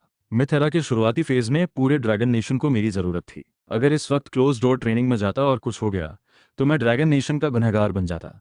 रात 3 बजे सभी डिफेंस जोन्स के बाहर जो लोग हल्की नींद लेते थे या रात के उल्लू थे, उन्हें दूर से गड़गड़ाहट सुनाई दी। खिड़की से झांक कर देखा तो एक के बाद एक ट्रांसपोर्ट व्हीकल्स की लाइन थी जो दिखती ही नहीं थी। ज्यादातर में जरूरी सामान था। बहुत से रात्रि जागरण करने वालों ने फोन्स निकाले और ये सब फोटोज लेकर ऑनलाइन पोस्ट कर दिए। तभी उन्हें पता चला कि दूसरे डिफेंस जोन्स के लोगों ने भी ऐसी ही फोटोज डाली हैं। हर जगह एक जैसा ही नजारा था। सुबह 5:30 वाइस चीफ लिन जेनिया ने कमांड सेंटर में मेरी जगह संभाली।